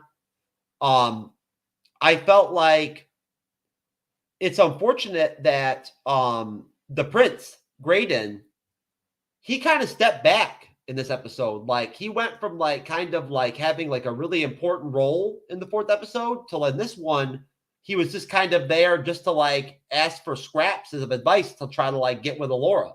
And that was it. That was his only role. And he warned Willow about the Wildwoods. That was it. So now, of course, Jazz did also mention the fact that, yes, Scorpia goes ahead and asks her, she wants her in her tent because she wants to see the mark. Now, I won't lie to you, I can't remember visually where this mark is on her body, on Jade's body. I'm not sure if it's on her neck or shoulder, if it's like a tattoo. I didn't see it. Is like a birthmark? It's on her It's neck. a birthmark on the back of their necks. It's a sign from their father. Okay, from Kale. Yeah, he had 15 kids, and all 15 kids get the mark on the back of their neck. Yes. Most definitely, yes. So basically that makes them sisters. And essentially, you know, at that point, she, you know, Jade is not happy. She's in disbelief. She doesn't want to believe that Kale, Commander Kale, I believe he was called, it was actually her father. I guess the story that's been told to her, that's been relayed about who he was and whatnot, some of his deeds, was what he was actually allied with what's her name, the witch, how do you pronounce it, Jazz? Cyber, is it Barmuda? Are you talking about the bad guy from the first film? Yeah. Bamber. Bamber. Okay, thank you very much. I appreciate that. Yes. You're welcome. Yes, and of course, her sister explains to her that that's all bullshit. He wasn't evil. You know, he wasn't a bad guy or whatever and whatnot. So basically, you know, they reconcile. The party ensues as a celebration of the reality that, you know, they found Jade. You know, that they reunited as sisters and whatnot, everything. She's back with the fucking bone people again. She can put a bone in her nose and join the club, right? She can get all boned up and shit. You know, which is obviously cool. And you know, at that point, you know, we do see earlier, like in the episode, at one point, like Laura Dane does some lucky, like, accidental magic against the Bone Reavers when they're kind of like threatening them a little bit and shit. But it's again, it's just kind of stupid. I didn't even really see the point of it. There is a pretty decent fight scene with Scorpia and Jade before Jade gets taken to, like, you know, Scorpia's like hut or whatever and whatnot, where they wrestle and shit and whatnot, and like Jade gets freed. She like releases her bounds and they wrestle and actually like fist fight and shit and whatnot. She takes a pretty nice shot to the dome, right to her jaw from Scorpia. And essentially, for a minute there, you actually kind of think that maybe like Scorpion's going to kill her. You know, but as I put in my outline right here, Scorpion says, "Take her to my tent," which I assumed meant to get her lesbo cherry popped, essentially. You know what I'm saying? Like, that's what I wrote down on my outline. And basically at that point, you know, we get past Ganoush and Rule and whatnot and everything. You know, the mark. And as Jazz mentioned, you know, Jade is now a daughter of Kale. Elora has another one of her one-on-one scenes with Kit where she actually gets through to her and is able to give her advice, I guess maybe because she's drunk or some shit. She is willing to listen to somebody. It basically just tells her, like, look, you need to apologize to Jade because, like, you rebuffed her. You've been mistreating her. And she cares about you deeply. Like, you know, she defends you. She protects you. She joined the quest for you, right? Like, she loves you. And at that point, right before they're about to kiss, and I think Kit even says, either Jade or Kit says, if they do kiss, it's probably going to turn out into more or something like that, or it's going to be more, or something like that, something along those lines. I can't remember what the words were exactly. But right before they can kiss, the Lich and, you know, the Doom and, you know, the rest of essentially the characters we saw in the Scooby-Doo chase in the beginning of the show catch up with them. And, you know, basically, again, you know, they grab up, you know, Alora, and essentially, I cannot remember correctly, but can anybody tell me, did they grab Kit? Do they grab Kit and Jade, or do they just grab Kit, or what do they? Who do they end up grabbing?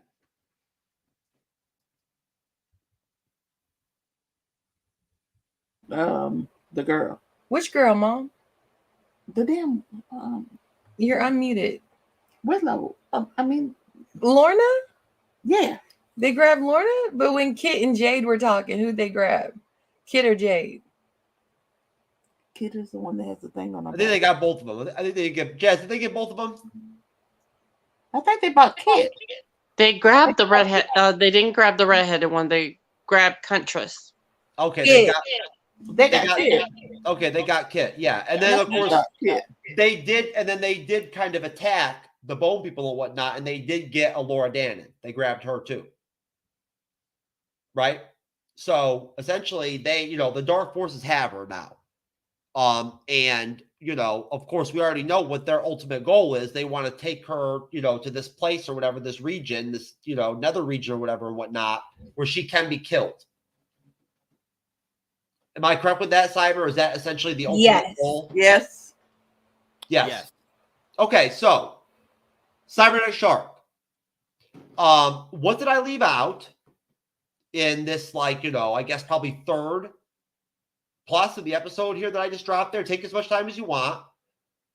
You know, what did you think of the ending? We're going into episode 6 now, so we got 3 left. And you know, were you happy with the episode? Did you feel like it was an improvement over episode 4?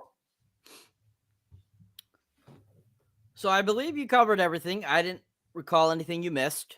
I actually don't recall the ending at all. I watched it like at 11 this morning, so I barely remember that ending. I remember them kissing and then something happened. But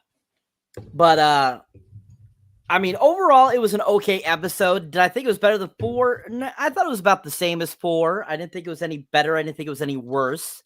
I thought it was an okay episode. Overall, I thought that, you know, it had, like I said, some comical moments at points. It definitely had some character development.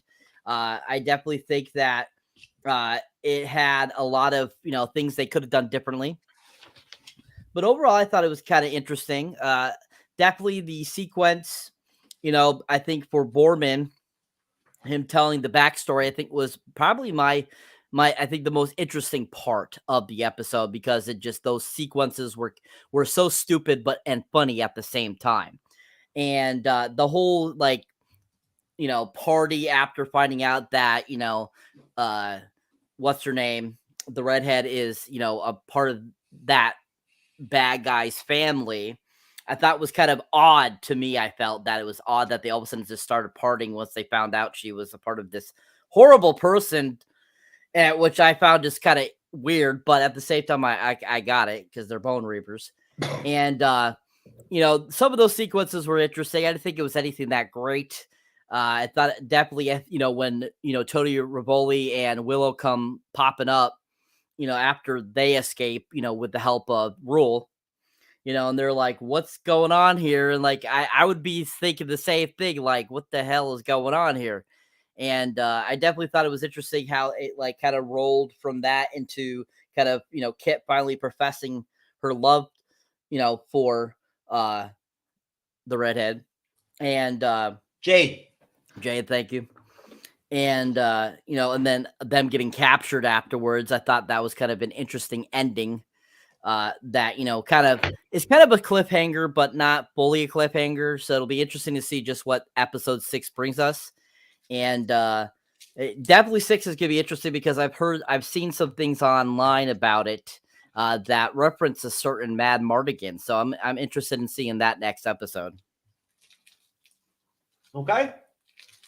We'll have to see what happens. I mean, I really hope they don't do a freaking digital version of Val Kilmer. I'm telling you right now, I don't want to see that done, but we'll see. I'll save last word for you, Jazz, Brittany, and Camilla, and Camilla. What are your thoughts on, again, essentially what would be probably like the last third of the episode? I really enjoyed the last third of the episode. We from Louisiana, so we love a party. And just randomly a party out of nowhere. Of course, I would love that. I really enjoyed watching. Well, I'm not gonna lie, it was frustrating watching Kid and Jade. That was really frustrating. I was like, come on, what are we doing here? Let's do something. Are we kissing or not? Get it together. Tell her how you really feel. The other part, in terms of the ending of it was cool. Overall, I like this episode better than episode 4. It gave me more that I was looking for in terms of constant just going. It wasn't stagnant. What did you think? I like this episode better than episode 4. I think it's a setup for the next episode coming up. And I hope this next episode does not disappoint me. I swear to God, I hope it don't. Sweet baby Jesus, please do not disappoint me. Because other than that, I'm going to have to be checked out. Well, you know what? You are the only person I know that is that heavily personally invested into Willow. Well, I liked Willow, though. I liked Willow in the beginning. She had me watching it. Now, I remember as a little kid watching the movie all the time. So it pisses me off when they don't get it right. Well, you know what? Honestly, I'm really glad that you both just talked about that, and this is important, I think, and whatnot. And then Jasmine, I know, agrees with me on this. I know Cyber does too. What's really cool about covering the Marvel and the MCU and whatnot is the different generations of the fandom. Sometimes, I love Marvel too. Yeah, we'll have people on that are in their 60s, 50s, 40s, 20s, early 20s and whatnot, almost like kids, people in their 30s, all on one panel, all talking different opinions and whatnot and everything, right? Yeah. And you're going to have some different opinions. You're going to have some friction and some rub here and there when you're going generation to generation and whatnot and shit like that. So at that point, it makes total sense that maybe you might be more personally connected or invested into a Willow series, right? I seem too much like it. It's like I'm in the Willows. I'm in the. I think it's something else they have on Disney too, but I don't know. Huh? Andor? No, it's another one that they just came out with. Oh, but the National Treasure. Yeah, the National Treasure one. I'm just invested. I was only 6 years old. I was only 5 or 6 years old when Willow came out, so I don't remember watching it. Well, my penis is actually bigger than it is now. What? Yeah. So, anyways, they got one more episode for me. That's it. So if episode 6 does not cut the grade or whatever and whatnot, you're killing it. You're just gonna cut the cord. It better be on fire. How the fuck how they gonna make that happen? What are they just gonna set the whole seed on fire for the? I don't know, but it's too slow for me. It's just really too slow for me. I understand them trying to develop the characters because you have a new generation, and that's fine. That's fine. It just may not be for my generation, and I'm okay with that. Wow. So I'm gonna exit to the left if this ain't right. Imagine if HBO had done this series. Ooh, it would have been fire. Ooh, fire!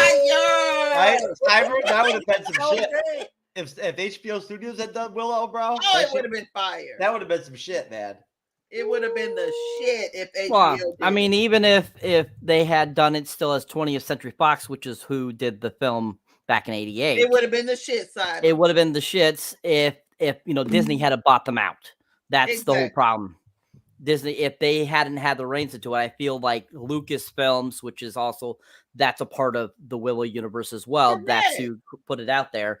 Before Disney bought any of them, I think if they had done the series back then, it would have been a lot better than it is now. Exactly. Because this is disappointing. Because I'm trying to support, but it's like I'm tired. Look, I have so many years left now. I can't be supporting everything. Can't be wasting time.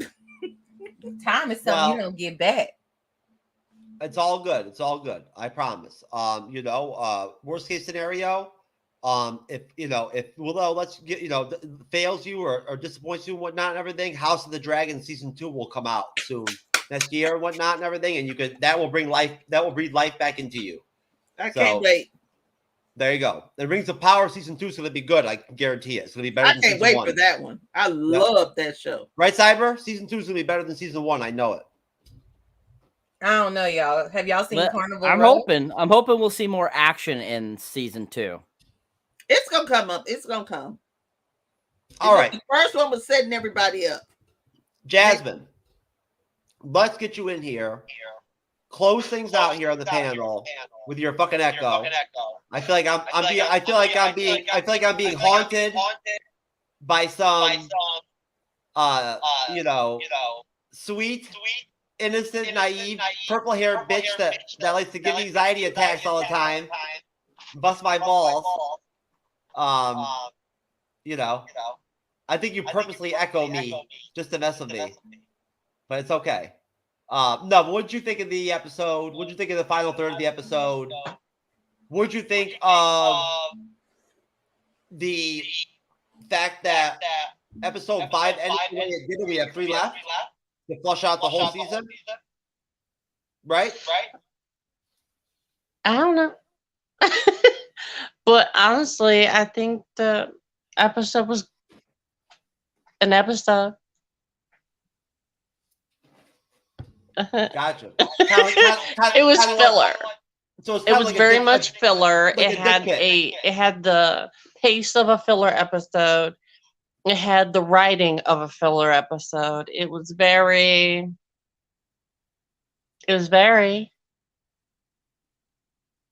an episode. That's all I really have to say.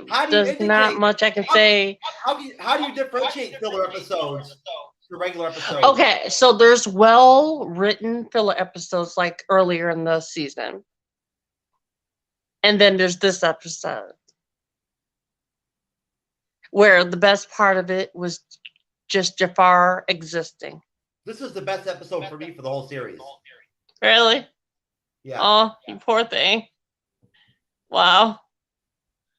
That's so disappointing.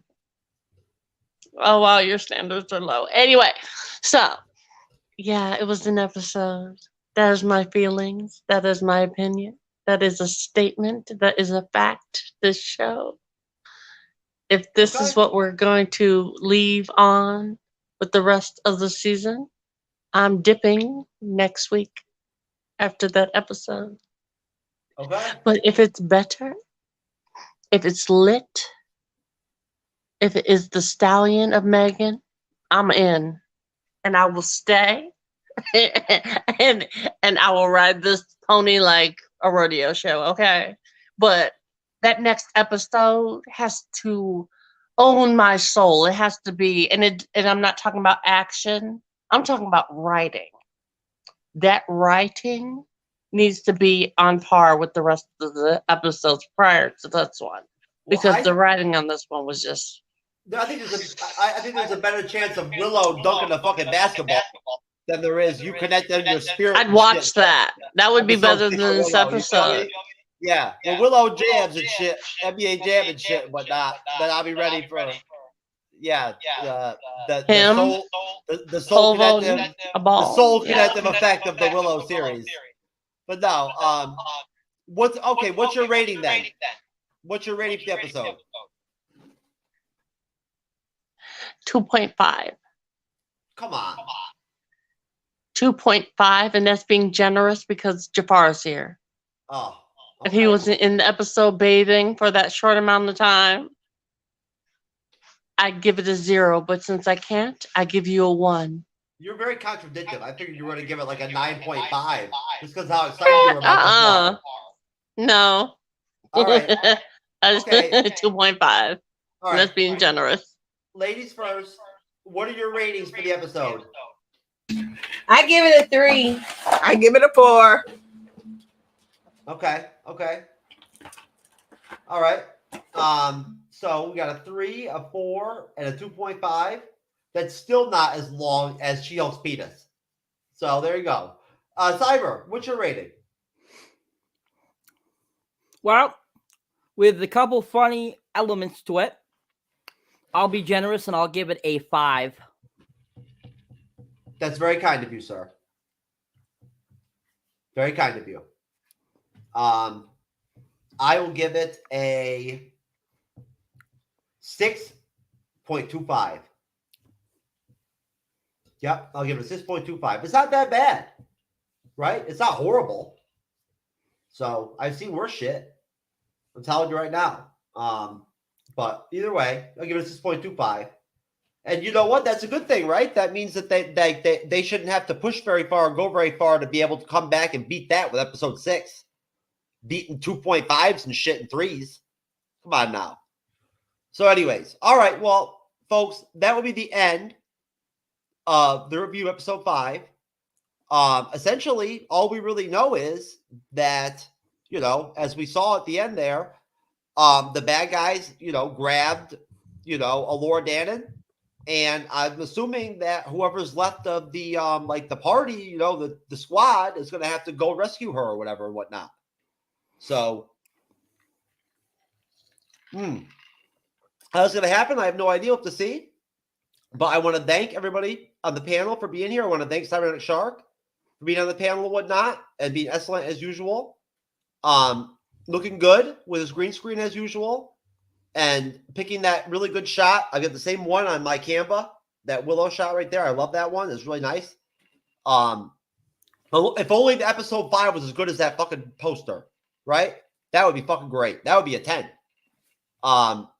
So Jasmine, my friend, tell me please what you were explaining to me earlier in the studio and whatnot. What is going on with, let me see if I can pronounce it one time without fucking it up and butchering it. Is it Jazzy Nerd-y Girl Reacts? Yes. Okay. And basically what I was saying was overall, I am just going to do a review of Willow instead of posting my reaction because I looked it over and my reactions were very mild because the movie itself is not really a reactionary film. It is more something you are engrossed into and not so much something that you can visually see that you're amazing outside of just being like, force yourself to talk. Well, you need to give Chewbacca a fucking blowjob to get excited. At that point, I can see how, like, you know, you might be kind of like, technically, really laid back. be ecstatic. I would be, you know. Anyways, okay. Well, you know what? Listen, there's nothing wrong with going back and looking at your work and reevaluating it and realizing that it's not your best. So, you know, just try better next time. And for forcing me to listen to this echo for this long, I am going to ration your 5 o'clock crack special allotment next week by half. Just to be clear. Anyways, so Britt, now please, and of course, again, I feel terrible, Britt's mother, that I cannot remember your name, but when they're not on the fucking screens, I can never remember them. I can't. That's okay. Camilla. You think I would be able to remember that? Camilla, it was very nice to meet you. Nice to meet you too. We don't usually get that many unexpected guests lately, so it's nice to have, you know, a new addition, somebody to pop on and whatnot. You did a great job. I love Willow. It's really nice to see your passion. You know, Thank I really you. respect it. I do, and I can tell you, I'm not sure if Cyber is as hardcore into cyber as I am, into sci-fi as I am, but I know you like sci-fi. I really sci-fi. Do. Yeah. She's the one who got me into sci-fi. Did you see Interstellar? No. You gotta see Interstellar. Star Trek. You gotta see Interstellar. The Nolan brothers made that. And Okay. They killed it with What's that it thing. streaming on? Oh, Cyber would know, not me. Cyber, what's Interstellar streaming on? I think it's actually on Netflix.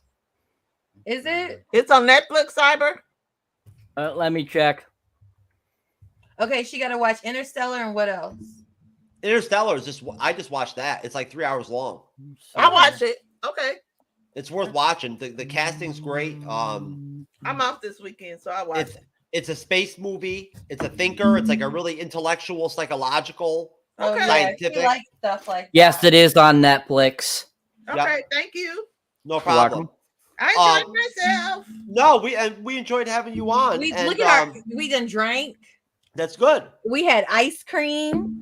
Well, Britt, we've been in here laughing. Ice cream's the best. Before Cyber does his plugs, would you like to plug anything and whatnot and anything or anything like that? So please follow. Well, first off, y'all, everybody watching, please like, subscribe, follow, and comment down below.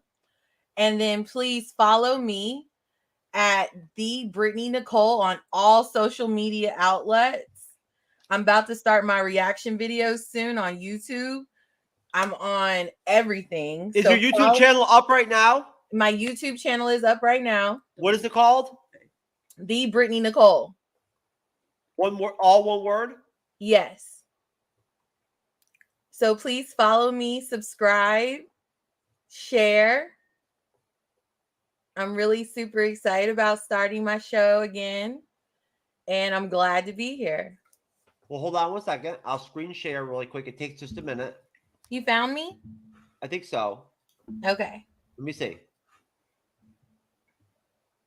No, not me. Oh, no, I didn't think that was you. You got my website still? Which one? What's your website again? Let me see. Don't worry about it. It's okay. No, I don't know how I didn't. What did you say the YouTube is again? You said the Brittany Nicole? Yeah, the Brittany Nicole. BRATTNEY. No, it's the Brittany Nicole. I don't know why it's not popping up for him. Oh, Brittany Nicole H. Oh. Nope, take that out. Just Brittany Nicole H.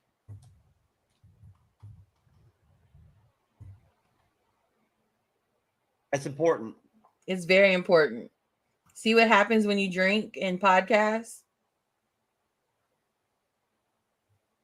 Okay, let's see. It took me back to that same chick that's like your doppelganger. What? I'm going to fight her. I can't find you. There's Brittany Nicole's. That's not you. Unless you're like unless you became transracial suddenly and now you're Caucasian. No, he knows how to spell my name. It's right there on the screen. That's funny. Yeah. I was able to find you yesterday, but I can't find you now. That's messed up. I'll tell you what. Next time you come on, I promise that between now and then we'll have done a reaction video together again, and I'll write down all of your stuff so I can pull it up and whatnot. And when you're on, I can pull it right up. Okay, perfect. And in the meantime, I'll just go ahead and pull up cyber stuff and whatnot really quick on YouTube. Okay, that's cool. But yes, next time you come on, we'll have it straightened out. Thank you. Thank y'all. I enjoyed myself. No problem. We enjoyed having you. Bye, y'all. Bye, y'all. Bye. Bye. All right, Cyber. I am almost done here. I'm pulling you up.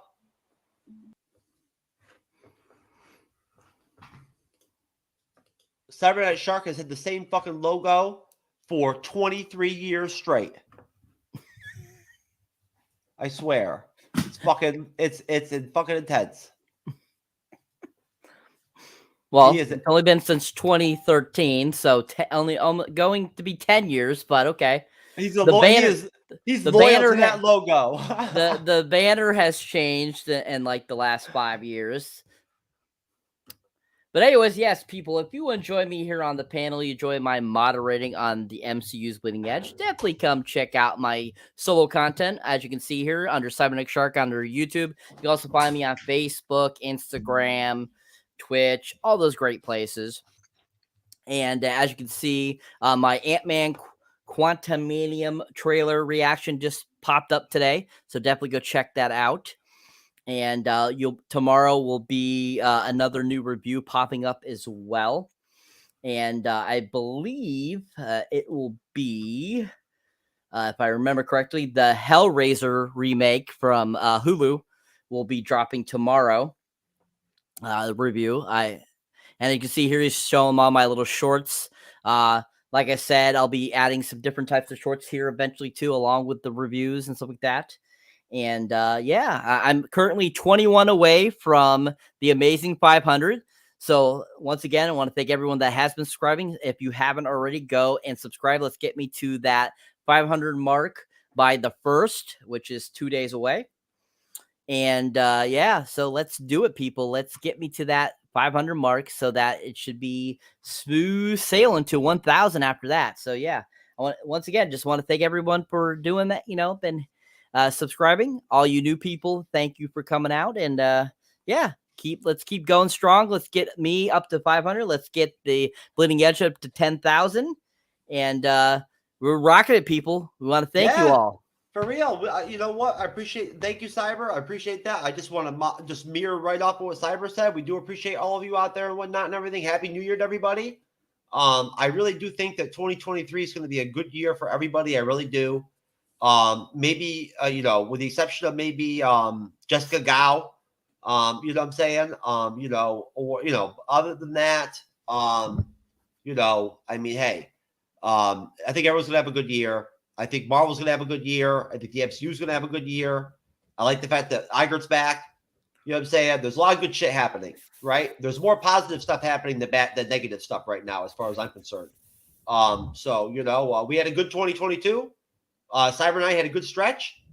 Right? We managed to make this Bleeding Edge shit work for a year. So now we get to fucking tackle finding out what it's like to do a fucking second year together. I can't wait. It's fun. Final episode of 2022, people. I know, isn't that crazy, Cyber? Jesus Christ, I'm gonna cry, man. You know what I'm saying? I'm gonna get emotional for the first time. Yeah, don't do no, that. No, I'm not going to. No crying, no crying in baseball. No crying. I don't think there's anything that could the only thing that could possibly make me fucking cry during a show on the Bleeding Edge would be if you played one of those fucking dog rescue videos from TikTok or something like that or whatever, or some shit or whatever and whatnot. One of those fuckers could probably get me. You know what I'm saying? Because some of them fuckers are rough to watch, man. You know what I'm saying? There's something about dogs being mistreated and shit and whatnot, or left in the cold and all that. That shit really fucks me up. It does. I won't lie. That's like the one spot, man. My one weakness and shit. Those fucking videos. The people who make those things, I don't know how they can do it. I could not do it. I'm telling you right now. No souls. No, I just couldn't handle it, man. Just doing that over and over again, like rescuing dogs like that and whatnot, and finding them like that. Break my heart. But no, Cyber, Happy New Year, brother. And yeah, you know what? I mean, honestly, man, on my end, the only thing I can think to try to do, basically, to try to get you up to 500 and try to make it happen at least by like the end of the first week of January, would probably be just to make sure that I specifically pump out a shit ton of 1 minute and like 3 minute segmental videos and whatnot and everything that feature you a lot, right? On the shows and whatnot and everything, and highlight you and make sure that I hashtag the fuck out of you. Yep. If I just fucking go all out, right? That's got to do something. Yes, sir. There you go, baby. Right? Or you can always just real quick tonight and whatnot. You and the wife could team up and you can do your fucking Borman, shampoo, whatever fucking bullshit scene or whatever, flashback scene deal or whatever and whatnot. And that could work, brother. That could work. No, I'm good. I gotta tell you, Cyber, I find some interesting fucking people out there, man. Jasmine is a trip. She is utterly a trip. I'm telling you, man. Like, can I pick them or what? Yep, you do. I mean, she comes in here from jump and she's talking about sucking fucking Chewbacca's dick. I'm like, what the fuck? I've never heard anything like that in my life. You know what I'm saying? Like, are you fucking kidding me? Like, come on now. Jesus Christ. Like, that's some different shit right there, man. Yeah, glug it. She's over here glugging it. Like, what the? Come on now, Jazz. No, I'm just playing. You're my buddy, Jazz. You are. I thought I was grimy. You are fucking like, you are like grimy slimy. You know what I'm saying? Or some shit. Right? Like you're even like harder and like cooler than the bone people. But no, folks, listen. Have a great 2023. Shout out to everybody in the MCU fandom. We're all gonna have a great year. Let's have a bounce back year. No more hatred. No more fucking political bullshit. Hey, besides that, shit. Sunday I got a show, 7 p.m. Eastern, 4 p.m. Pacific. Renee Logisan will be there. We'll be doing MCU Phase 5 preview. I've got a whole panel. I believe we're going to be covering probably Guardians of the Galaxy 3, Secret Invasion, maybe a little bit of the Daredevil series. So 7 p.m. Eastern, Sunday. I think that's the first. Pop on, jump on the live stream. Besides that, it'll be Cyberneticshark and I next Wednesday doing Andor episode 10. Take care, folks. Peace.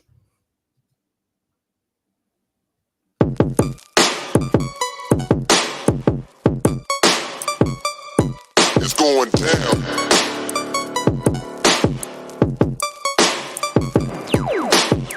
It's going down, down, down, down. It's going down, down, down.